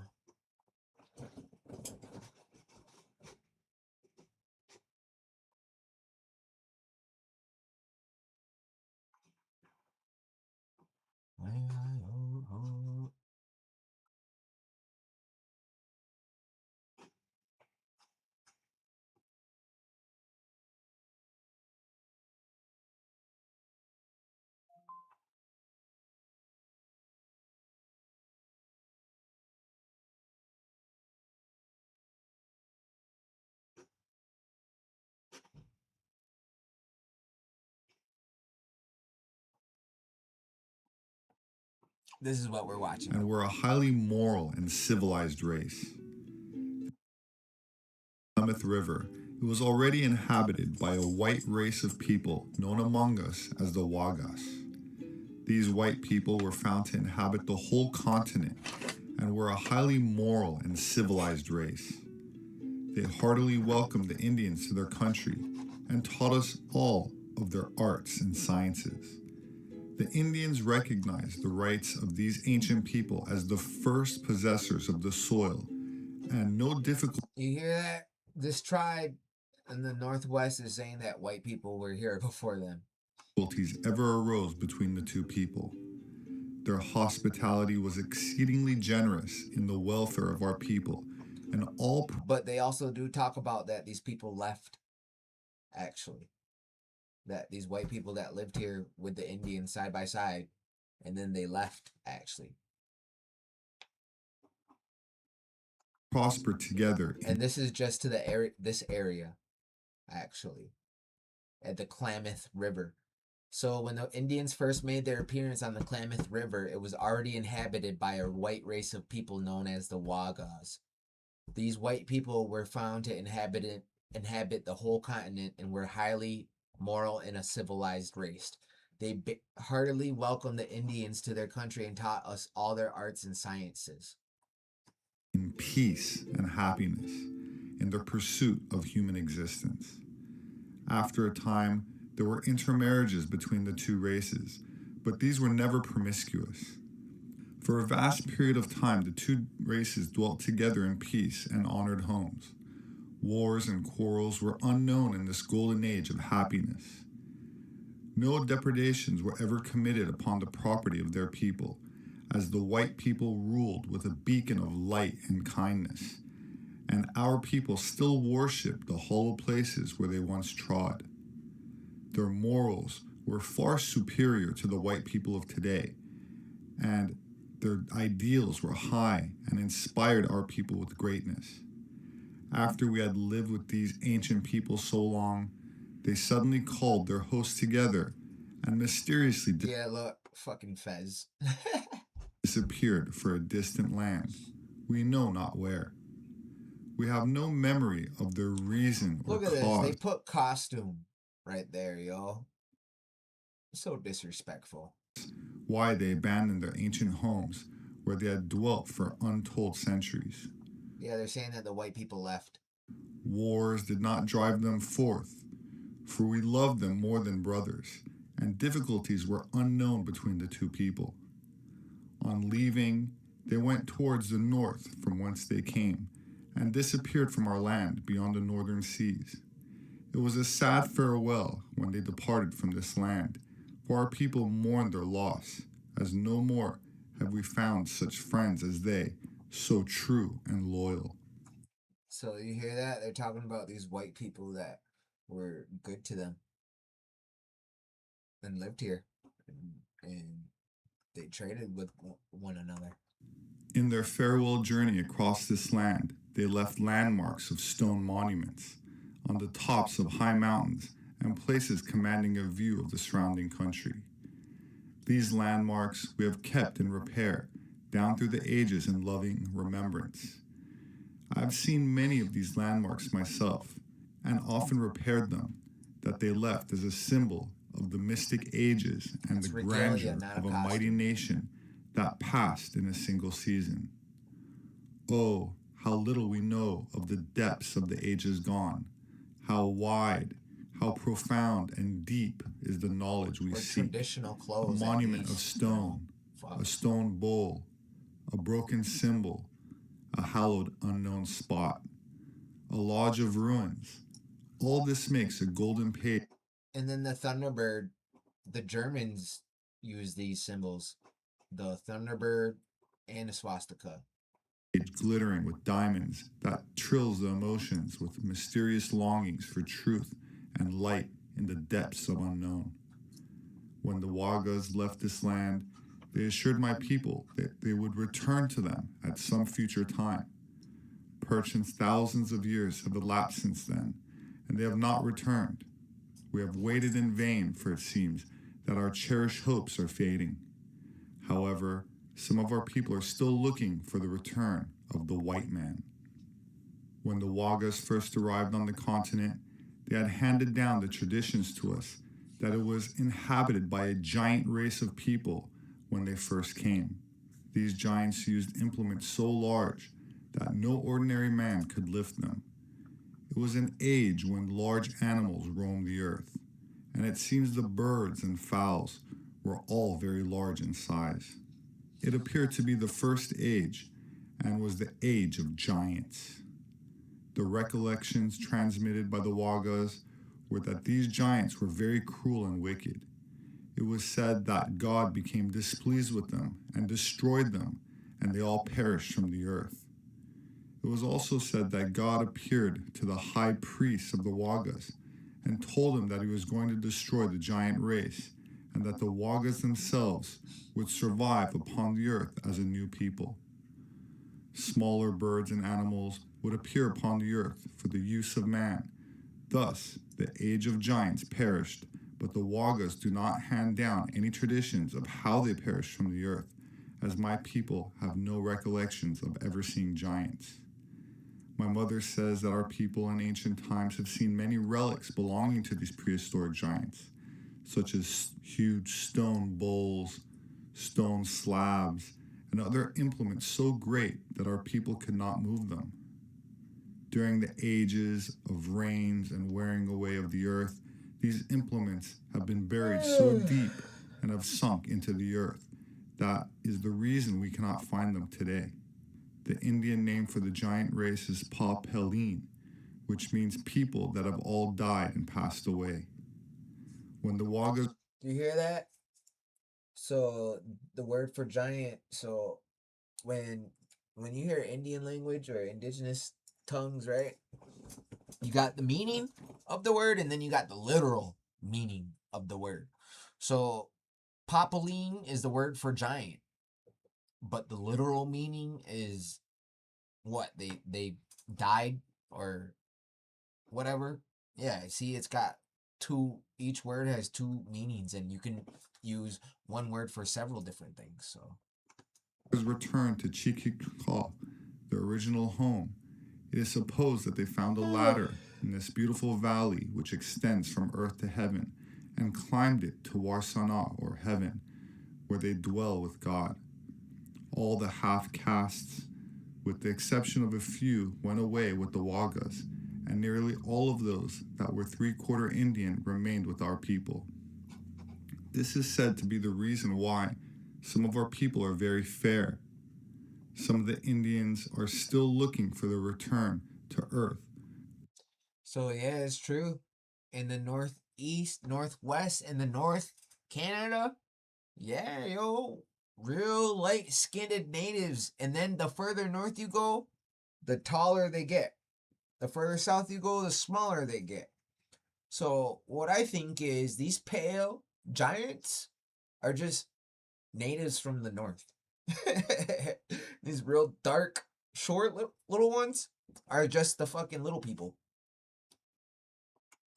When they come back, it is believed that peace and happiness will reign supreme again over this great land, and all evil will be cast out.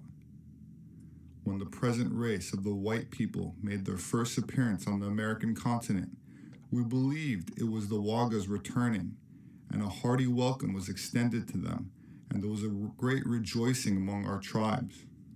But soon, the sad mistake was discovered to our sorrow when the men began to debauch our women, give whiskey to our men, and claim our land that our forefathers had inhabited for so many thousands of years. Yet not a single family has ever been driven from their house on the Klamath River up to this day. We no longer term them as Wagas, but as Kenyas, which means foreigners, who had no right to the land and could never appreciate our kindness, for they were a very different people from the Wagas. They had corrupt morals that brought dissolution upon our people and wrought the horrors of untold havoc. The traditions handed down tell of epidemics that came up the river and laid us down in devastation of life. Thousands of our people would pass away in a single season. They would die so fast that they could not be buried, and many of the bodies would be thrown into the river. The only way we could keep the whole tribe from complete devastation by the ravages of these dreadful diseases was to abandon the dead and leave the river and go back into the high mountains. And there we built bark houses and remained until the snow and cold would compel us to retreat to the lowlands again. Of course, these oral traditions of the Yurok Indians are strikingly similar to the words found in Genesis chapter of the Bible, which is mirrored in the book of Enoch and the book of Giants, which indicate that the Nephilim were malevolent giants who, quote, consumed all the acquisitions of men and devoured mankind, devouring one another's flesh and drinking the blood, arising from the union of humans and fallen angels known as the Watchers. We're also reminded of another Native American author, Sarah Winnemucca, daughter of a Paiute chief, who wrote in 1883 about what she described as a tribe of barbarians, who are also described as very tall or as giants, who ate her people. In her book, Life Among the Paiutes, Their Wrongs and Claims, she wrote that her people had killed them all, and that the tribe they exterminated had reddish hair. Quote, I have some of their hair, which has been handed down from father to son. I have a dress which has been in our family a great many years, trimmed with the reddish hair. I'm going to wear it sometime when So she has a dress with this hair, of this reddish hair, of these Nephilim giants. You know the United States already got their hands on that. You know they already got a couple strands of that hair, and that DNA is out walking around, probably deporting people and fucking protecting the president, and fucking is probably Barron probably got part of that DNA too. He's tall as fuck. Yeah, yo. China, Russia, yeah, they're making people, yo, and hiding it from us. I lecture. It's called the morning dress, and no one has such a dress but my family. The theme of ancient white gods, described as having blonde hair and blue eyes, is common in both North, Central, and South America. The Aztec, for example, regarded their god Quetzalcoatl as being blonde, bearded, and blue-eyed, as depicted in Mexican school books. So even Quetzalcoatl was their Jesus. Skanyadayo was our Jesus. Mithra was Jesus. Horus was Jesus. Vishnu. Jesus happened all over the place. That's just a whitewashed story that they stole from people. Books, which is why the Aztec initially revered and welcomed Hernan Cortez and the Spanish conquistadors, believing they were the returning gods, only to be conquered by them. A similar fate befell the Inca, who greeted Francisco Pizarro and the Spanish as the incarnation of their former white gods, which they called Viracochas, because of their lighter skin, which resembled legends of blonde mummies below, seen in the National Museum, Anthropology in Lima, Peru, were Viracocha, who Incas told Pizarro had founded their civilization. So this is what I mean. Like, these black pretendians are trying to say that they're the fucking Indians, but you literally got fucking proof that even white people were here. You can find giant remains here, little people remains here, fucking Bigfoot, dinosaurs, every fucking group of people, and golden Hebrew fucking tablets and Egyptian artifacts and all types of fucking shit. Pyramids. But you don't find them here. It's because they weren't here till fucking slavery. Their god Viracocha, sharing the phenotype of their many blonde and These look like the Sumerian statues. The Anunnaki. These look like Anunnaki. You guys know what Anunnaki look like, right? Please tell me you know what Anunnaki looks like, right? What Anunnaki looks like, right?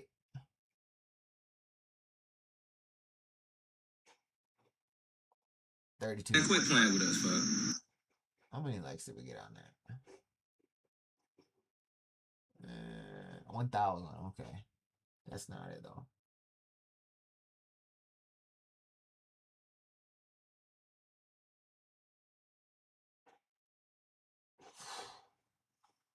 The fuck is this guy, y'all? Where the fuck is this shit?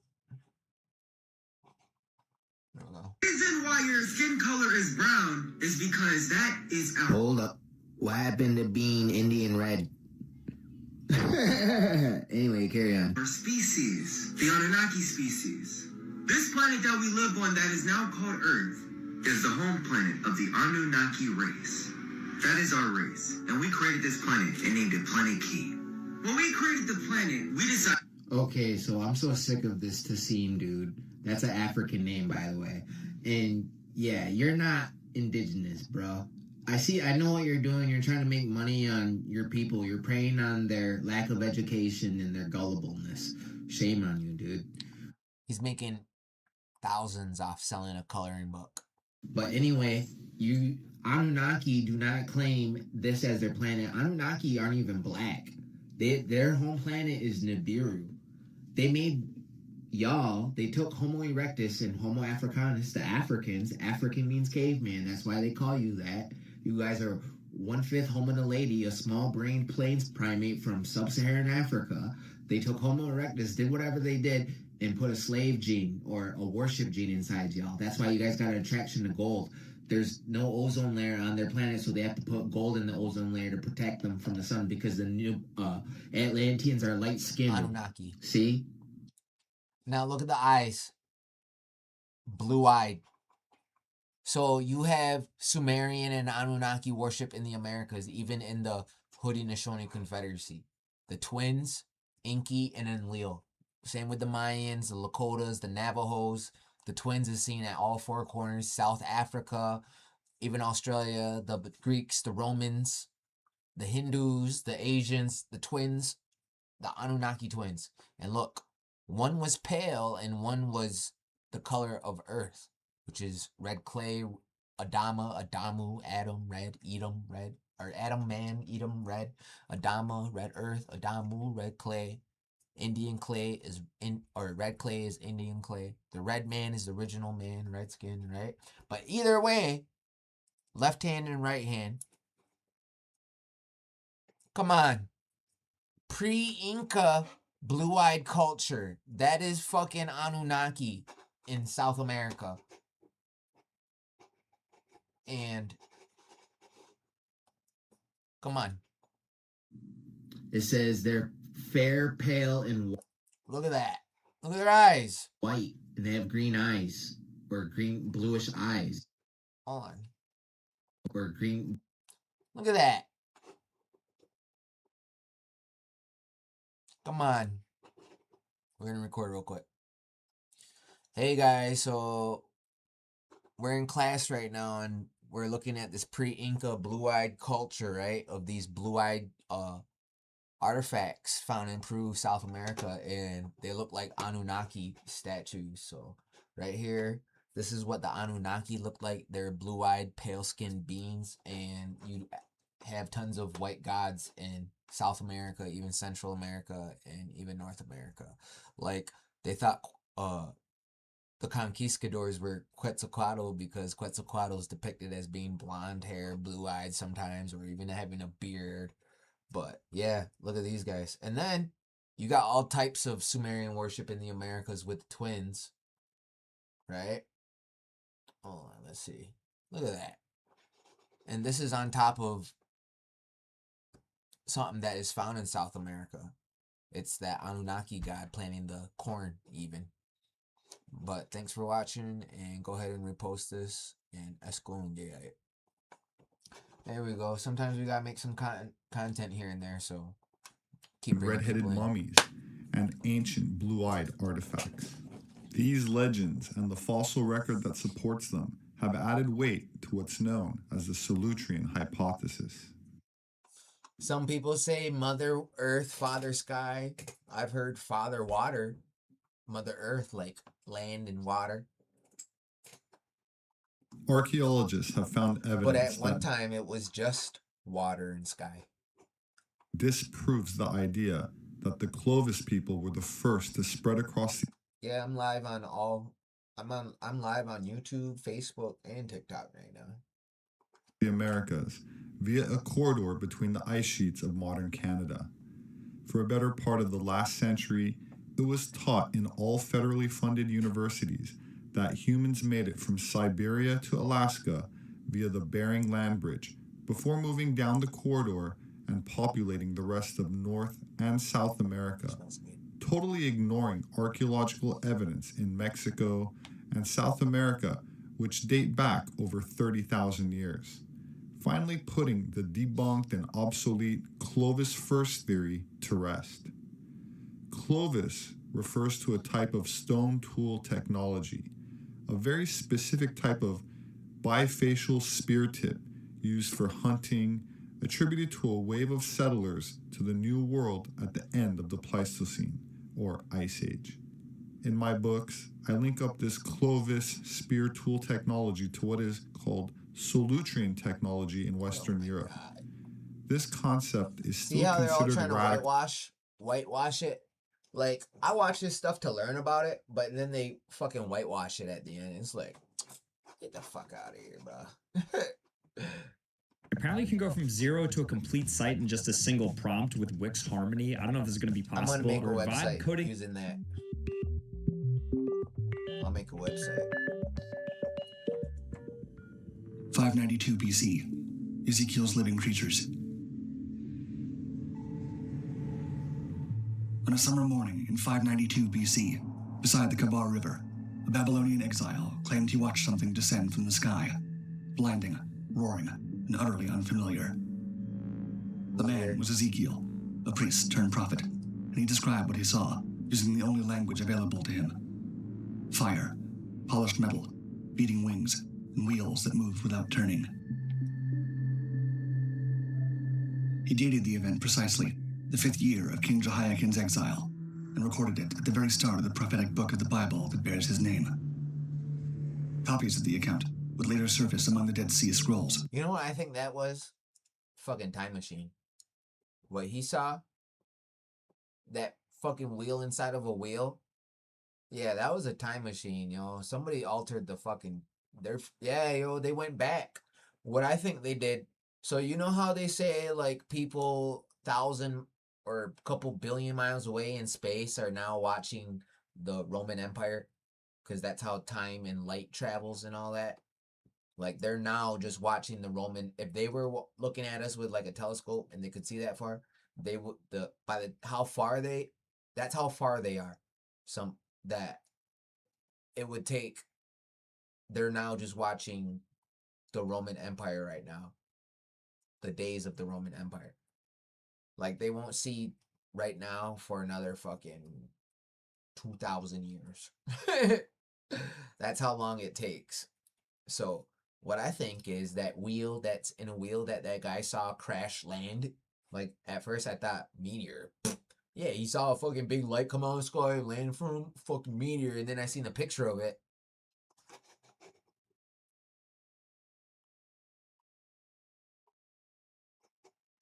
Blinding, roaring, and utterly unfamiliar.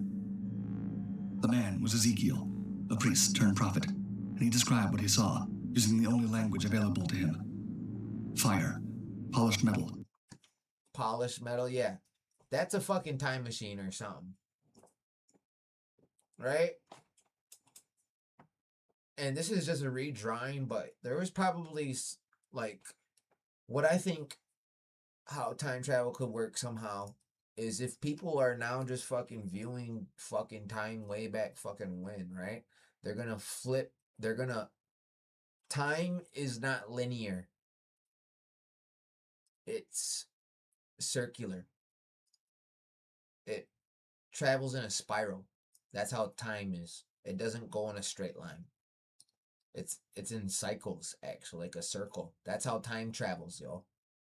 That's not how to time travel, but that's how time moves. It's not in a straight line, linear. It's in a spiral, yo. They're showing it to us backwards. Yeah, well, I think that they can time travel, yo. And I think that they went back and they did something, yo. They fucking fucked with the timeline, yo. Really. Yo, I get weird dude, I get fucking, there's an invisible fucking orb that fucking pokes me and touches me all the time when I'm falling asleep. It'll fucking try to go in my fucking ear, it'll fucking try to poke my eye, it'll fucking touch my hand. Yeah, yo, I get poked by something invisible that I can't fucking see. It's like a little orb or something. It's like the size of like a marble. And it's like an invisible fucking marble fucking thing that I can fucking feel sometimes, yo. And it touches me and it pokes, it goes in my ear sometimes. Yeah, yo, still, it happens every night. And like it happens to me when I'm don't remember it. And then when it's happening, I get deja vu and remember when it happened again or the night before. So like it's happening when I'm in between sleep and not really remembering, yo.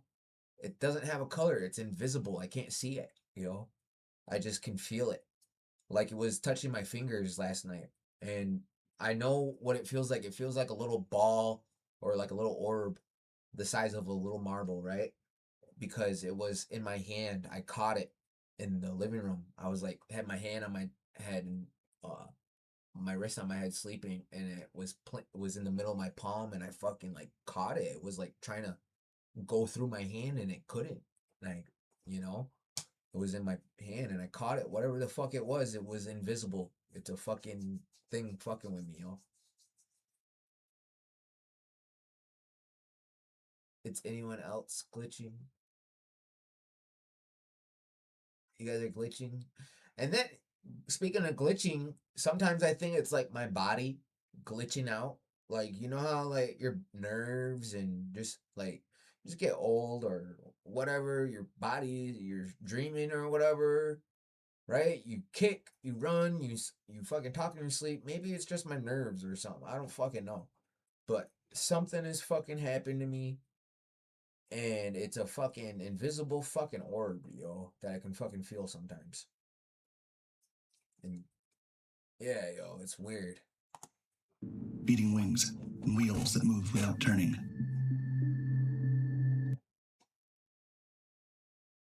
Here we go. Between scripture and speculation. What if you could make a song using only your voice?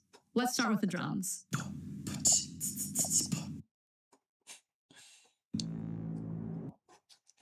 Yeah, these are fucking people dressed like that from the year fucking 2090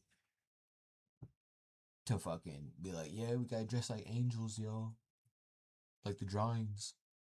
We gotta go back in these time machines that they're gonna make that fucking go into space so far, and they flip or whatever. Space is fucking weird, yo. It looks like a fucking ring or whatever. Inviting us to ask the question Ezekiel himself never could. What if the first chapter of his book is no Maybe it's your ancestors. Yeah, sometimes I think it's my dad trying to get a hold of me. Or sometimes I think it's my cousin too. Cause, yeah, yo. Cause I did tell me and my cousin did tell each other that if one of us die before each other, that we're gonna haunt each other. So, yeah, yo. Me and my cousin Casey, we said if one of us die, we're gonna haunt each other. Yeah, yo, so that's probably, it could be that, because he has visited me too in my dreams too. Vision of God, but a record of something that landed. 743 AD, the airship of Clonmacnoise. On a quiet Sunday morning in early medieval Ireland, something impossible drifted over a praying congregation. Not an angel, not a vision. A ship, rigged, crewed, and sailing.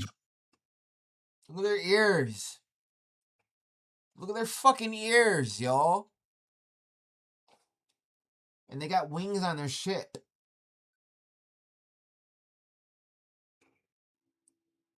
Now, in the Americas, natives do have stories of flying canoes, flying pueblo, flying longhouse, flying fucking knives. What do you think of if you saw a fucking metal air? They didn't have a word for spaceship or UFO back then. So fucking flying longhouse or flying pueblo or flying fucking rock is what it was. To the sky. If someone reported that today, it would land in a UFO database. Instead, it ended up in medieval history.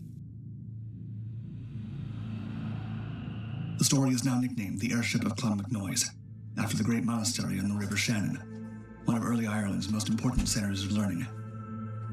What makes it linger isn't just the image, it's how early the claim appears and how often it repeats. In the mid-8th century, Irish annals, year-by-year monastic chronicles, record a blunt, baffling line. Ships with their crews were seen in the air. Multiple sources place sightings in 743 and 748, and the annals of Ulster go further, putting a ship and its crew above Clonmacnoise itself. At first, that's all we get. No explanation, no miracles, just ships in the sky. Then, over the centuries, the story starts to gather more detail. In later medieval versions, a ship hovers over a public assembly. A sailor leans over the side, throws a spear at a salmon, misses, and then does something that shouldn't be possible. He climbs down and swims through open air to retrieve it. When people on the ground grab him, he panics, crying out as if he's drowning, not in water, but in the world below. In Irish myth and tradition, salmon are often linked with wisdom and otherworldly knowledge, knowledge that doesn't come free. The tale also gets anchored to recognizable places.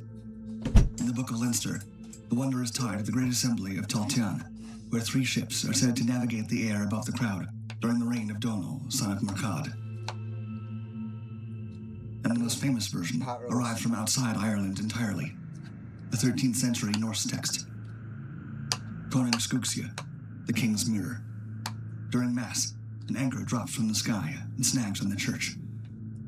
A sailor slides down the rope, moving his arms and legs, quote, like a man swimming in water. The congregation seizes him. Only the bishop stops them, warning that the stranger will die if held, just as a man drowned underwater. They release him. He swims back up. I thought this was The rope is cut. about sky The ship beams, sails yo. What away. the fuck is the native one, y'all? The author adds a chilling postscript. The anchor remained behind as proof. Unlike our own, she was no longer just... Imagine a place where imagination has... Fucking A, I'll find something else.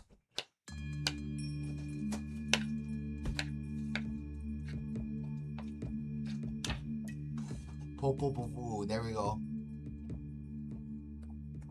Hello and welcome back to another video on legends and myths. Today I'll be telling you the story about the mighty Kukulkan, the feathered serpent deity of Mayan mythology. Kukulkan, also known as... This is that story I'm telling you guys about where they fucking turn people into monkeys, y'all.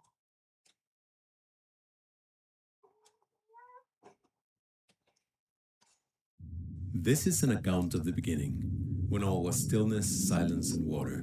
There was no light, no land, no plants, no people, and no animals. 6 deities, covered in green and blue feathers, lay in the primordial waters. the framer and the shaper, Tepeu and Quetzal serpent, along with Piacoc and Xmocalé. These deities helped Heart of Sky, also known as Huracan, create the earth. Their spirit essence and their miraculous power gave the earth its creative energy. Now the land had a heart, and they called it Heart of Earth. To separate the sky from the earth, they planted a tall ceiba tree, making space for all life. The roots penetrated deep into the 9 levels of the Maya underworld. The trunk was on the surface of the land, and the branches reached up to the 13 levels of the Maya upper world. The plants were next created to live on the earth. And then the animals were created, but the animals did not speak and could not worship. So the deities decided to create human beings from mud. But these first humans had no souls and were not good keepers of the days. They destroyed them in a great flood. The deities tried a second time and created humans from wood. But the wooden people could not worship either, so they were destroyed. Those that survived are said to have become the monkeys in the trees. Did you hear that? They became disrespectful. Who the fuck does that sound like? The sky and earth now existed, but there was no sun and no moon. A vain bird called Seven Macaw claimed to be the sun and the moon. But this was not true. 2 amazing twins, Unachpu and Xbalanque, defeated Seven Macaw by shooting him with darts. The hero twins were conceived when their mother, Ichkik, spoke to the decapitated head of their father, Unachpu, who spit on her hand from a cacao tree. Unachpu had been killed by the Death Lords of Xibalba, the underworld. Sounds The like hero twins Shambhala. became great ball players, and to bring their father back to life, they challenged the Death Lords of the... Did you hear that? So, they went and retrieved their heads. Yeah. Left hand, right hand, Inky and Leo. Right? So, they went down to Xibalba, right? To the underworld to retrieve their father's head, and they planted him, and corn's bean squash grew from his grave. Right? But Xibalba is the underworld, but Shambhala is also like a paradise over in like Indonesia or Cambodia or over there. Shambhala or Xibalba. Yeah, Shambhala. the underworld to a game in Xibalba. The twins were permitted to play the ball game only after they had survived the dangerous trials set for them in the underworld.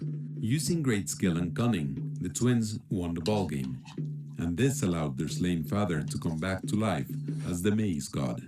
The hero twins left Xibalba and climbed back to the surface of the earth. They continued up into the sky, becoming the sun and the moon. Now that the sun and the moon were in the sky and illuminated the earth, the deities created the third and final form of human beings using white and yellow corn. Corn is the precious substance that ultimately succeeds in producing true and enduring humans.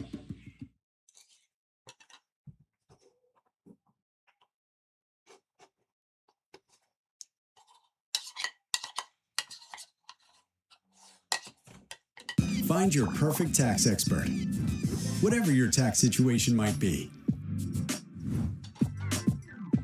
Hand off your taxes to an expert who gets you with TurboTax Expert Full Service.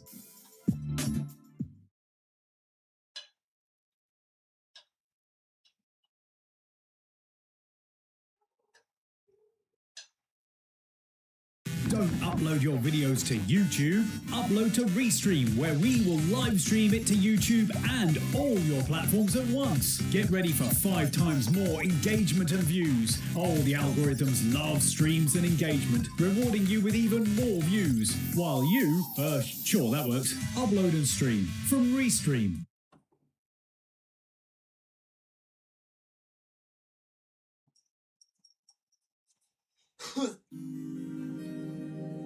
The Popol Vuh is a beautiful book about how the Maya conceived the creation of the universe.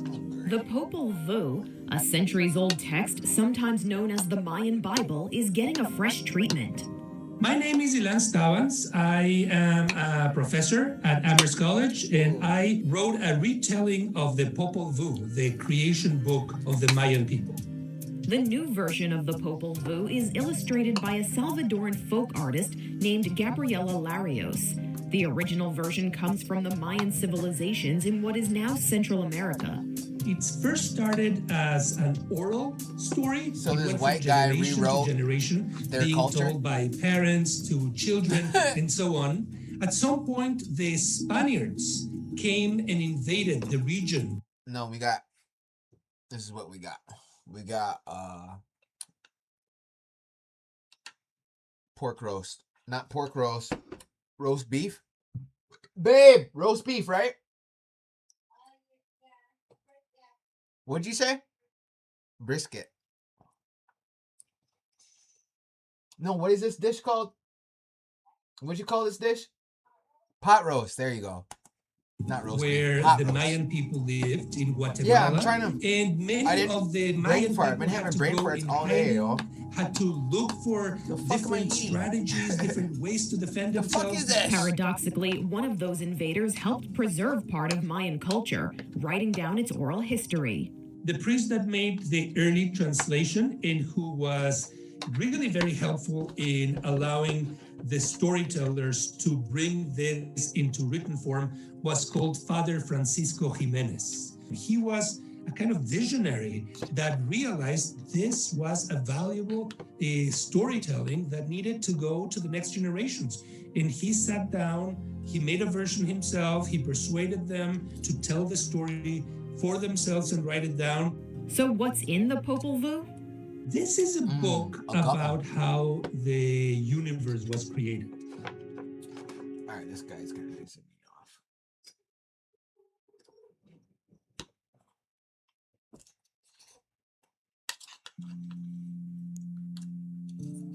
Every story has a beginning.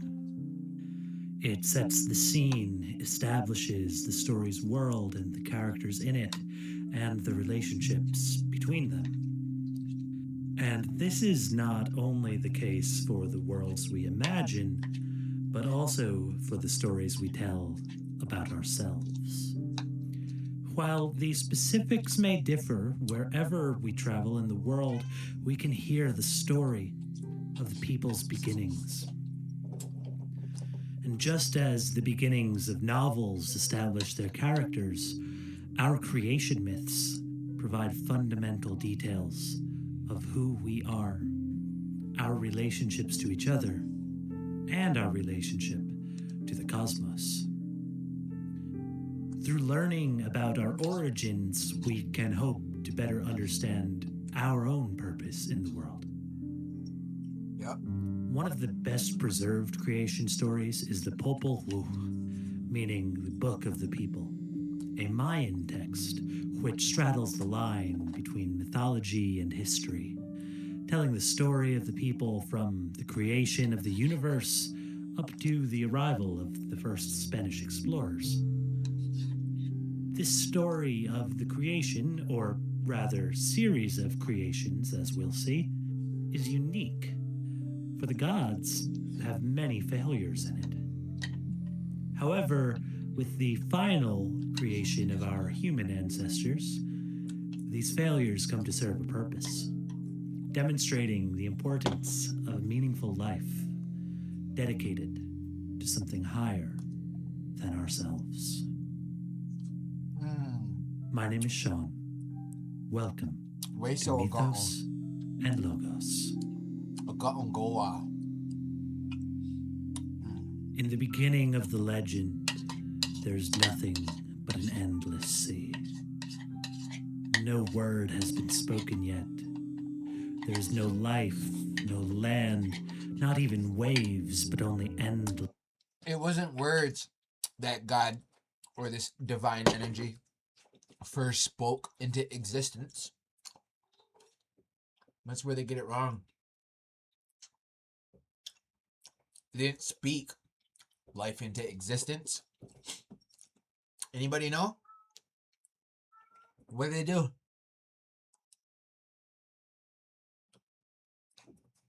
They didn't speak life into existence. What did this energy do? Anybody know?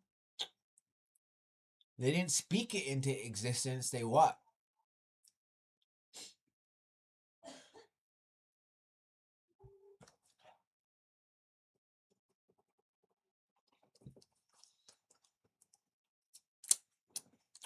They sang it. Bliss water and the gods above it. The god named Huracan, known as Heart of Sky, speaks with other deities. The language of the Popol Vuh is not entirely clear as to how many other deities they are, but lists them in pairs, each female and male. Framer and shaper, she who has borne children and he who has begotten sons, heart of lake and heart of sea, creator of the green earth and creator of the blue sky, mother and father, giver of breath and giver of heart, referred to as the midwife and the patriarch. Now, some say that these names are the many titles of two unique gods, one female, one male, the midwife and the patriarch, while others view the names as those of a group of gods, acting Hey, bro, yeah, dude, thanks. The reason I wanted to find someone that talks about the things that I talk about, someone that is, pro-native and just talks about native stuff all day. I couldn't find that anywhere, so I became that.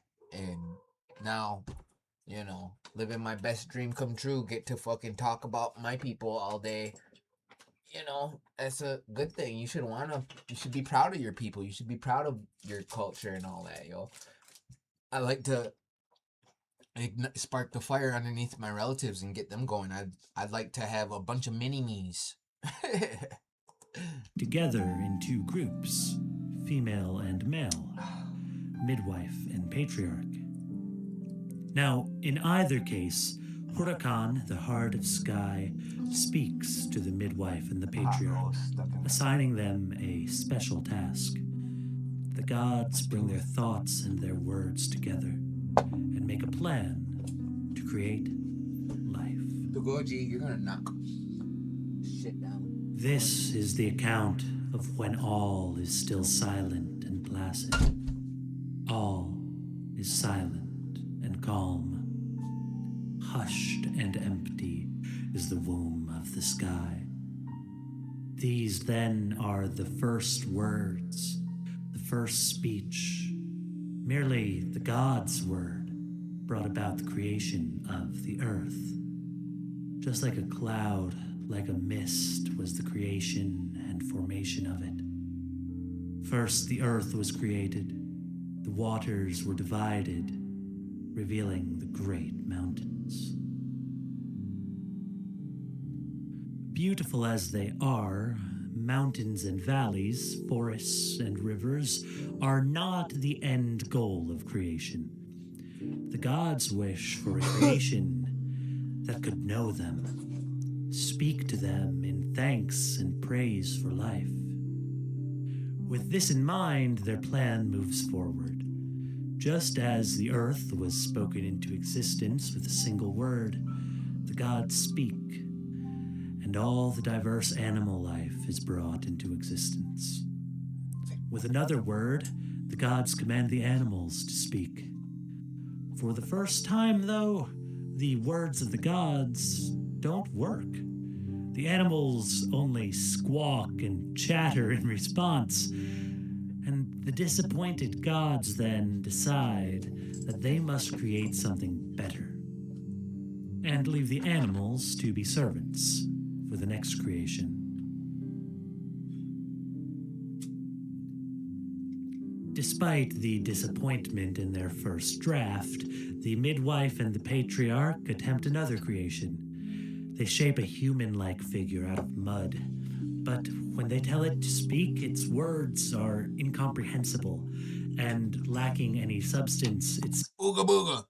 simply melts in the rain and returns to the earth. The gods' next attempt is with a sturdier material, as they gather wood and carve it into human-shaped dolls. With their mighty words, the midwife and the patriarch hope that these creations may turn out well, learn to speak of the gods, and multiply to cover the earth. They begin to move, but though they have the shape of humans, the hearts and minds of these doll people turn out to be as lifeless as the dead wood which they were carved from. They lack personality, having no soul. And then, wait. Faces, only able to wear wooden masks. These people lack purpose, having no minds, unable Who does that sound like? to remember their creators. And while the wood people do multiply and cover the earth, Yeah. they wander it meaninglessly. Fucking roaches. And revert to crawling on all fours, no higher or more dignified than the animals which were already there. Heart of Sky determines that these wooden dolls must be destroyed to make room for another attempt at creation. And so he commands a great flood. Get rid of them. A dark Why would they flood it? They probably couldn't swim, right? storm rains down upon the earth day and Just flood it. They don't know how to swim. That'll get rid of them. night. No surprise from a god named Huracan, which sounds quite similar to hurricane now that you think about it, doesn't it? The creatures that were misused by these wood people come in turn to turn on them. As the rain falls, the dogs which were neglected, beaten and eaten by the wood people turn and eat them. Remember that next time your dog goes to fetch a stick. The grinding stones which the wood people used and never gave thanks for turn and grind them down. The pots and pans which were mindlessly kept over fire to burn turn and use the wood people to fuel fires of their own. Faced by both judgment from above and revolution from below, the wood people meet their end. Damn, so they're getting attacked by nature, wild animals. Even the fucking pots and pans are getting fucking revenge on them. Coincidentally, it is only after the flood that the first...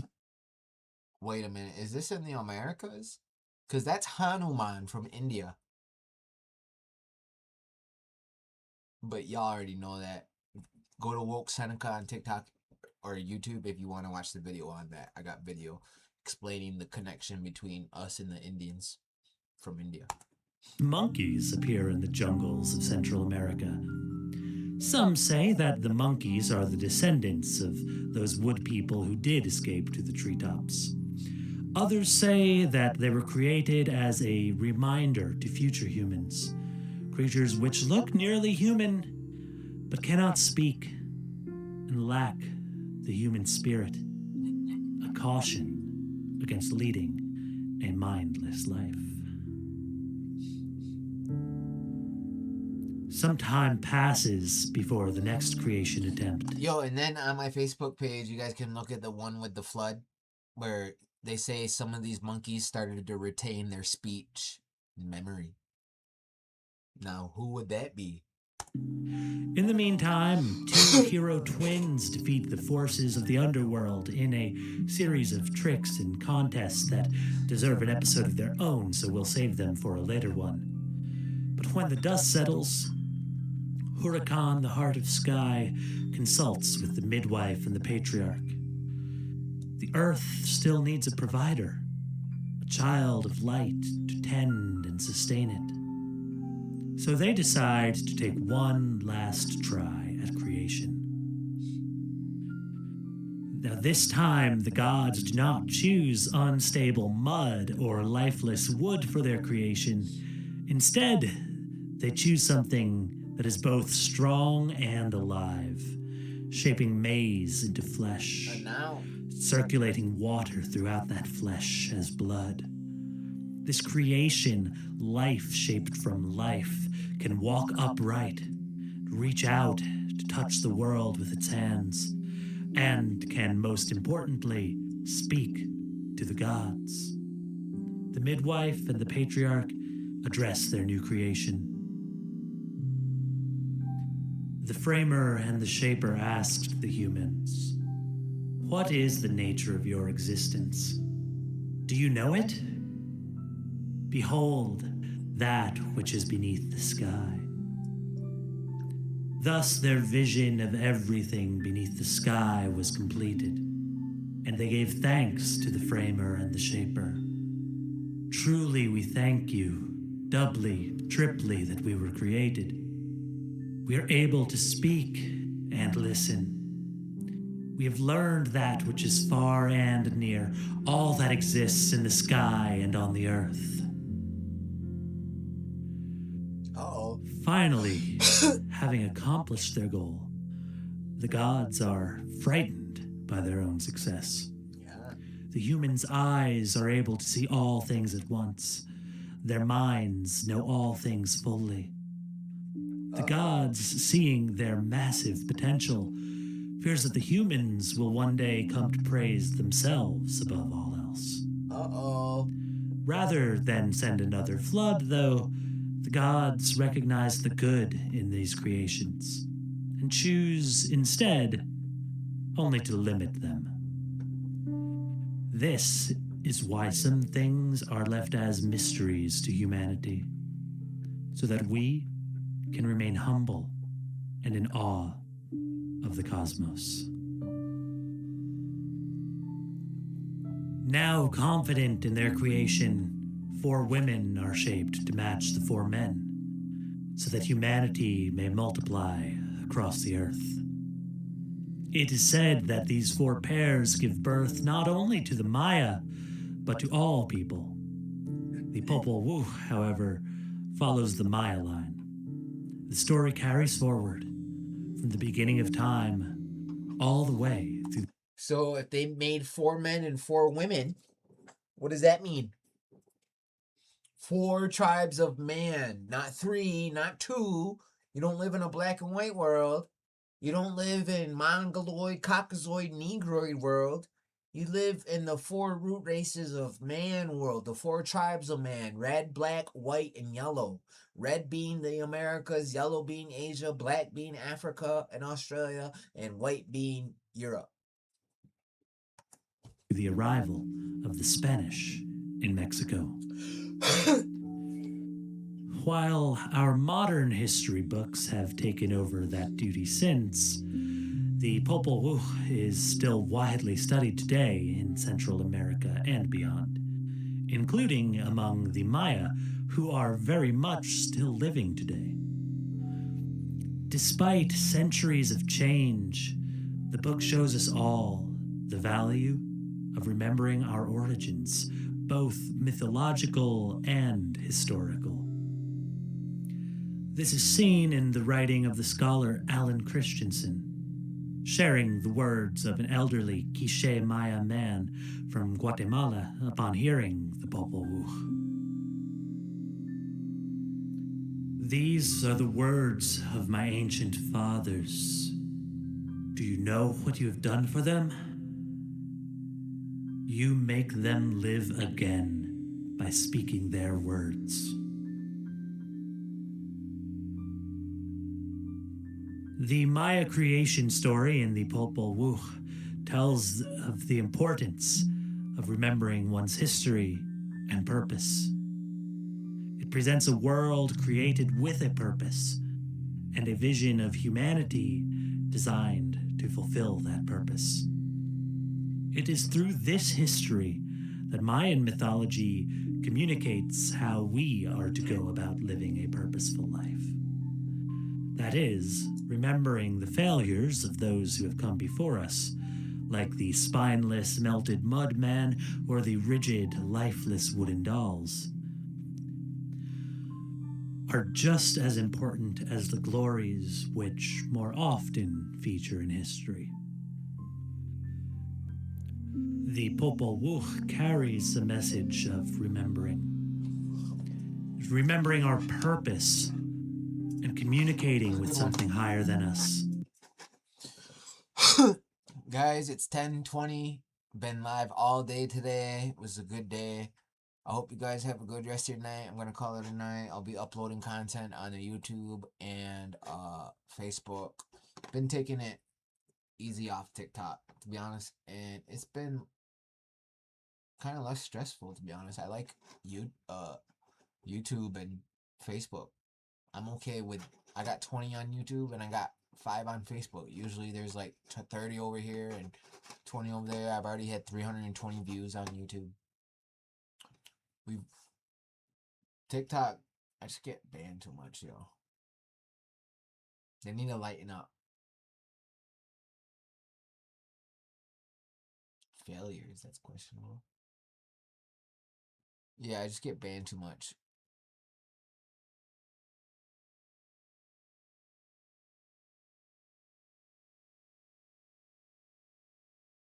Before it was the drugs. Was it before the drugs? What are you guys talking about in here, yo?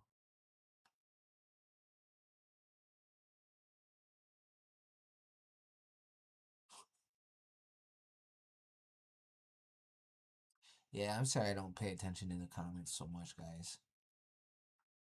I'm really just trying to, like, focus on my content. I like to talk about all culture, you know, from all 4 corners, not just this.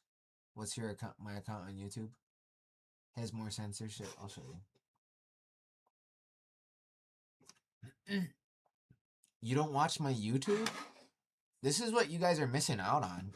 Just so you guys know, if you guys don't watch my YouTube, this is what you guys miss out on. I'm just saying. I don't post my content from TikTok. I don't got content. This content isn't on TikTok. Like, this is Haudenosaunee hieroglyphics. Well, what we have here is the Haudenosaunee condolence cane. It has symbols or hieroglyphics on it. Each peg signifies a different sachem or chief family. Right. And then the Garden of Eden in New York. Here, and right here it says the Garden of Eden might have a... Alright, so go check out all this stuff. Some pretty good stuff, yo.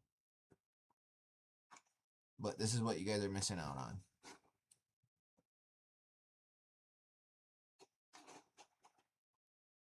So for those on Facebook, yeah, Bigfoot is traveling in time. Is he? I don't know about that. Maybe.